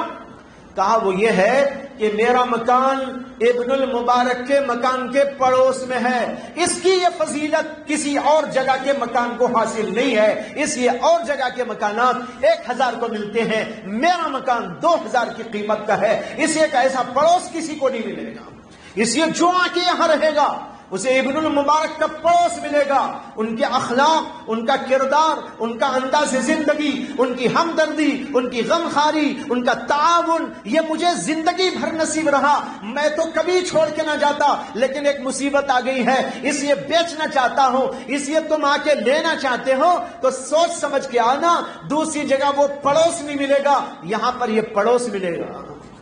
بھائیوں، ایسے اخلاق ہونے چاہیے۔ یہ تھے ہمارے اسلاف، یہ تھے ہمارے بزرگان، جنہوں نے ایسے اخلاق پاکیزہ چھوڑے تو دنیا کے اندر سر بلندی ہو گئی، ان لوگوں کو اللہ کی طرف سے عطا کی گئی۔ آج ہم کیوں رسوا اور پسپا ہیں؟ ان کنتم مؤمنین والی شرط پوری نہیں ہو رہی ہے۔ نماز پڑھ لینا کافی نہیں، ذکر کر لینا کافی نہیں، تسبیح پڑھ لینا کافی نہیں، کچھ عبادات کر لینا کافی نہیں، اپنی پوری زندگی کو اللہ کے حکم کے مطابق ڈھالنا، یہ ہے شریعت کا مطالبہ۔ جب یہ مطالبہ پورا ہو جائے گا، سب کچھ آپ کے ہاتھ میں لا کر دے دیا جائے گا۔ یہ لیجئے بھائی کنجیاں پکڑیے آپ، ہم تو جا رہے ہیں، السلام علیکم۔ سمجھ میں آیا کہ نہیں آیا؟ بھائیوں، کنجیاں آپ کے ہاتھ میں لا کے دے دی جائیں گی، لیکن آج ہم ابھی تک وہ مقام نہیں پیدا کر سکے ہیں، اس لیے ہم سے چھینا جھپٹی ہو رہی ہے، حتیٰ کہ ہمارے ایمان کو چھیننے کی کوشش کی جا رہی ہے۔ لہذا اپنے ایمانوں پر برقرار رہو، صرف تعلیم کے عنوان پر اپنے ایمانوں کو برباد نہ کرو۔ میں نے شروع میں کہا تھا آپ کو، علم کے سلسلے میں یہ علم ہے ضروری، لیکن یہ غلام ہے ہمارا، یہ ہمارا امام نہیں ہے، اس کو غلام ہی رکھو۔ کہیں ایسا نہ ہو کہ صرف دنیا کی اس تعلیم کے لیے اپنے ایمان کو کھو دو، دنیا کی اس تعلیم کے لیے حجاب کو کھو دو۔ یہ سوال کیا جا رہا ہے، حجاب کا مسئلہ پیش آیا ہوا ہے، اس حجاب کے مسئلے میں اگر قانون یہ کہہ دیتا ہے کہ حجاب نکال کے ہی آنا ہوگا، کیا کرے؟ میں نے ایک صاحب کے سوال کے جواب میں عرض کیا، آپ اپنا اسکول کھولیں، آپ اپنی کالج کھولیں، مسلمانوں کے پاس شادیوں میں خرچ کرنے پیسہ ہے، اڑانے کے لیے پیسہ ہے، فضول خرچی کے لیے پیسہ ہے، تعلیم کے لیے پیسہ نہیں ہے، کس مولانا نے آپ کو منع کیا تھا اسکول نہ بناؤ؟ کس مولانا نے، کس مفتی نے فتویٰ دیا تھا آپ کالج نہ کھولو؟ سارے مفتیان کا فتویٰ ہے، آپ کھول سکتے ہیں، کھولیے، ضرورت ہے، امت کی، ملت کی خدمت ہے، ملک کی خدمت ہے، آپ کے بچوں کو تعلیم دیجئے، منع نہیں، بس شرط ہے ان کنتم مومنین، ہر جگہ ایمان ہونا چاہیے، پردے کی جگہ پردہ ہو، نماز کی جگہ نماز ہو، اطاعت کی جگہ اطاعت ہو، تعلیم کی جگہ تعلیم ہو۔ تعلیم کے نام پر نماز کو برباد آپ نہیں کر سکتے، علماء اس کے خلاف ہے۔ تعلیم کے نام پر آپ پردے کی دھجیاں نہیں اڑا سکتے، علماء اس کے خلاف ہے۔ تعلیم کے عنوان پر شریعت کی دھجیاں آپ نہیں اڑا سکتے، علماء اس کے خلاف ہے۔ اگر شریعت کے قانون کے مطابق آپ کالج کھولیں، اسکول کھولیں، یونیورسٹیاں کھولیں، جو چاہیں آپ کھولیں، کسی نے آپ کو منع نہیں کیا، کسی کا فتویٰ اس کے حرمت کا نہیں ہے، بلکہ ضرورت کا ہے، آپ اس کو ضرورت سمجھ کر کھول سکتے ہیں۔ لیکن امت کا حال یہ ہے، امت کے مالدار لوگ اپنے روپے کو، اپنے پیسے کو پانی کی طرح ملیا میٹ کرتے جا رہے ہیں۔ شادیوں میں ایک ایک شادی پر کروڑ روپیہ خرچ ہو رہا ہے، ایک دن دو دن کی شادی پر کروڑ روپیہ۔ محمد عربی صلی اللہ علیہ وسلم کی شادی ہوئی ہے، اللہ کے نبی کی بیٹیوں کی شادی ہوئی ہے، لیکن اس شادی کی سادگی تمہارے پیش نظر نہیں ہے، اور علماء کو کوستے ہیں، علماء کو مختلف گالیاں دیتے ہیں، علماء کے سلسلے میں بدزنی پیدا کرتے ہیں، علماء کو روکتے ہیں، علماء کو ٹوکتے ہیں، علماء کے ساتھ جو ہے بدزنی کا شکار ہو جاتے ہیں۔ کس عالم نے کہا، کس عالم نے فتویٰ دیا کہ آپ اسکول نہ کھولیں؟ کس عالم نے آپ کو کہا کہ یہ نہ کرے؟ انہوں نے یہ کہا کہ تم فضول خرچی نہ کرو، بدترین کام ہے، اور یہ وہ کام ہے جس کو اللہ نے شیطان کے بھائی لوگوں کا کام قرار دیا ہے۔ لیکن اس سے تو کوئی رکتا نہیں، وہاں تو برابر کرتا ہے، مولویوں کو تو وہاں مانا نہیں، اور جب مانا نہیں اور تمہاری دولت، تمہارا مال فضولیات میں لگ گیا، ضروریات میں نہیں لگا، امت کی خاطر نہیں لگا، امت کو بنانے نہیں لگا، اور تم نے اس کی فکر نہ کی۔ میں پڑھے لکھوں لوگوں سے یہاں گزارش کروں گا، ڈاکٹروں سے، انجینئروں سے، بیرسٹروں سے، اور تعلیم کے میدان کے مختلف شعبوں سے متعلق لوگوں سے کہ وہ لوگ اس سلسلے میں آگے بڑھیں، اپنے اسکول قائم کریں، اپنے کالجز قائم کریں، اور اس کے اندر بہترین تعلیم دیں، اور اس تعلیم کے ذریعے اپنے نونہالوں کو آگے بڑھائیں، لیکن اس کے ساتھ ان کو دین بھی سکھائیں، دین سے ان کو برگشتہ نہ کرے، دین سے ان کو بیگانہ نہ رکھے، دین کے ساتھ، دینی تعلیم کے ساتھ ان کو ہر میدان میں آگے بڑھانے کی کوشش کرے۔ اس لیے میں بار بار کہا کرتا ہوں، انجینئر ضرور بنو، لیکن اس سے پہلے مسلمان بنو، اور آپ کا نام ہو مسلم انجینئر۔ ڈاکٹر ضرور بنو، لیکن آپ فخر سے کہہ سکو میں مسلم ڈاکٹر ہوں، آپ فخر سے کہہ سکو میں مسلم بیرسٹر ہوں، میں مسلم انجینئر ہوں، میں مسلم سائنٹسٹ ہوں، یہ آپ کے فخر کے لیے کافی ہوگا۔ بھائیوں، میں بتانا یہ چاہتا ہوں کہ ہمیں جو ہے ان چیزوں میں غور و فکر کی ضرورت ہے۔ بڑے بڑے لوگ بیٹھیں، اپنے علاقے کے لوگ بیٹھیں اور فکر کریں امت کے کیا مسائل ہیں، تعلیم کے کیا مسائل ہیں، اقتصادیات و معاشیات کے کیا مسائل ہیں، سیاست کے کیا مسائل ہیں، ان مسائل پر غور و فکر ہو، علماء کو ملے، دانشوروں کو لے، مختلف فیلڈ کے لوگوں کو لے، اور پھر سوچے ہمارے علاقے میں کیا کیا ضرورت ہے، اس ضرورت کو ہم کیسا پورا کریں۔ مالداروں کو بھی بلائیں، ان کو بتائیں کہ تمہاری دولت، تمہارا مال ملت کے لیے خرچ ہو، جو تمہاری آخرت میں تمہیں فائدہ پہنچائے گا۔ تمہارا ایک ایک کھجور احد پہاڑ کے برابر بنا کے تم کو دے دیا جائے گا، تم معمولی چیز قربان کرو گے اللہ کے لیے اور ملت کے لیے، اور تمہارا وہاں پر یہ چیز اللہ پال پال کر اپنے ہاتھ میں پرورش کر کر کے تمہارے لیے وہاں پر تیار کر کے دے گا۔ ان کو سمجھاؤ، ان کو بتاؤ، یہ چیزیں ان کو بتانے کی ہے، ان کو سمجھانے کی ہے، ان کو آخرت کا ڈر بتانے کی ہے۔ یہاں خرچ کر کے ایک دن کی شادی میں کروڑ روپیہ برباد ہو گیا، یہ ان کے ایک پیسے کے کام کا نہیں ہے، بلکہ آپ دور کرتے جائیں، جو ایسی شادیاں ہوتی ہیں عموماً ناکامی کا شکار ہو جاتی ہیں، طلاق و خلع کے واقعات پیش آتے رہتے ہیں۔ اللہ کے لیے اس پر غور کرنے کی ضرورت ہے۔ میں نے عرض جو کیا، خلاصے کے طور پر عرض کرتا ہوں کہ ہمارے جتنے مسائل ہیں ان مسائل میں ہمیں ایمان کو مقدم رکھنا، ایمان کو اپنے کامل بنانا، یہ سب سے بڑا ہمارا حل ہے۔ اس کے ساتھ ہمیں کیا کرنا ہے؟ ہمیں ضرورت کے مطابق غور و فکر کرنا ہے، تدابیر کرنا ہے۔ تدابیر نہ کرو یہ اسلام نہیں کہتا، ضرورت کے مطابق تدبیر کرنا ہے، وسائل پیدا کرنا ہے۔ اس کے لیے شریعت اور قانون، شریعت کے قانون کے مطابق اپنے آپ کو بنانے کی ضرورت ہے۔ اس کے لیے مال کی ضرورت ہو، مالدار لوگ مال لگائیں، جو انجینئرز، ڈاکٹرز، بیرسٹرز اور مختلف علوم و فنون کے شعبوں سے متعلق افراد ہیں، وہ اپنی اپنی قابلیتوں کو پیش کریں۔ اگر ان کی کچھ کمائی میں کمی ہو رہی ہے اس کو برداشت کریں۔ جب تک قربانی نہ دو گے ملت کبھی آگے نہیں بڑھ سکتی۔ قربانی کی ضرورت ہے، مال کی قربانی، جان کی قربانی، اپنی عقل کی قربانی، اپنی لیاقت کی قربانی، اپنی صلاحیتوں کی قربانی، اپنی علم و دانش کی قربانی۔ ملت کے لیے سب اکٹھے ہو جائے۔ ہمارے پاس کیسے کیسے عقل مند نہیں ہیں، ہمارے پاس کیسے کیسے تعلیم یافتہ نہیں ہے، ہمارے پاس کیسے کیسے جو ہے ماہرین علم و فن نہیں ہے، کیسے کیسے علماء نہیں ہے، اور اسی کے ساتھ ساتھ شریعت کے جانکار کیسے ماہرین ہمارے پاس موجود نہیں ہے۔ ارے بھائیوں، سب موجود ہے، لیکن افسوس یہ ہے کہ سب الگ الگ ہیں۔ یہ بکھرے موتی ہیں، ان بکھرے موتیوں کو ایک لڑی میں پرونے کی ضرورت ہے۔ بکھرے موتی سے کچھ کم نہیں چلتا۔ ایک موتی لے کے آپ کیا کریں گے؟ سوار بنا کے ایک جگہ پر رکھ تو سکتے ہیں، لیکن گلے کا ہار تو نہیں بنا سکتے۔ موتی آپ ایک لے کر اپنے ٹریجری میں تو سنبھال کے رکھ سکتے ہیں، لیکن بھائیو یہ اپنے گلے کا ہار نہیں بنا سکتے۔ گلے کا ہار اس وقت بنتے ہیں موتی جب اس کو پرو دیا جاتا ہے، ایک لڑی میں سمو دیا جاتا ہے، تب وہ پہننے کے قابل ہو جاتا ہے اور نظر آتا ہے، اور اس کی چمک و دمک لوگوں کی نگاہوں کو خیرہ کرتی ہے، روشنی پہنچاتی ہے۔ آج ضرورت اسی بات کی ہے، ان بکھرے موتیوں کو جوڑو۔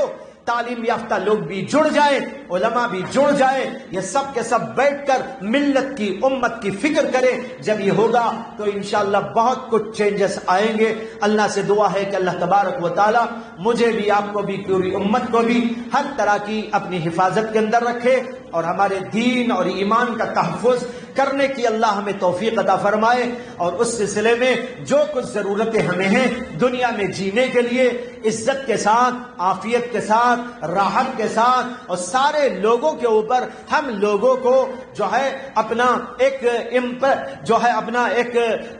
تاثر قائم کرنے کے لیے اللہ تبارک و تعالی اس کی ہم سب کو توفیق عطا فرمائے۔ وآخر دعوانا ان الحمد للہ رب العالمین۔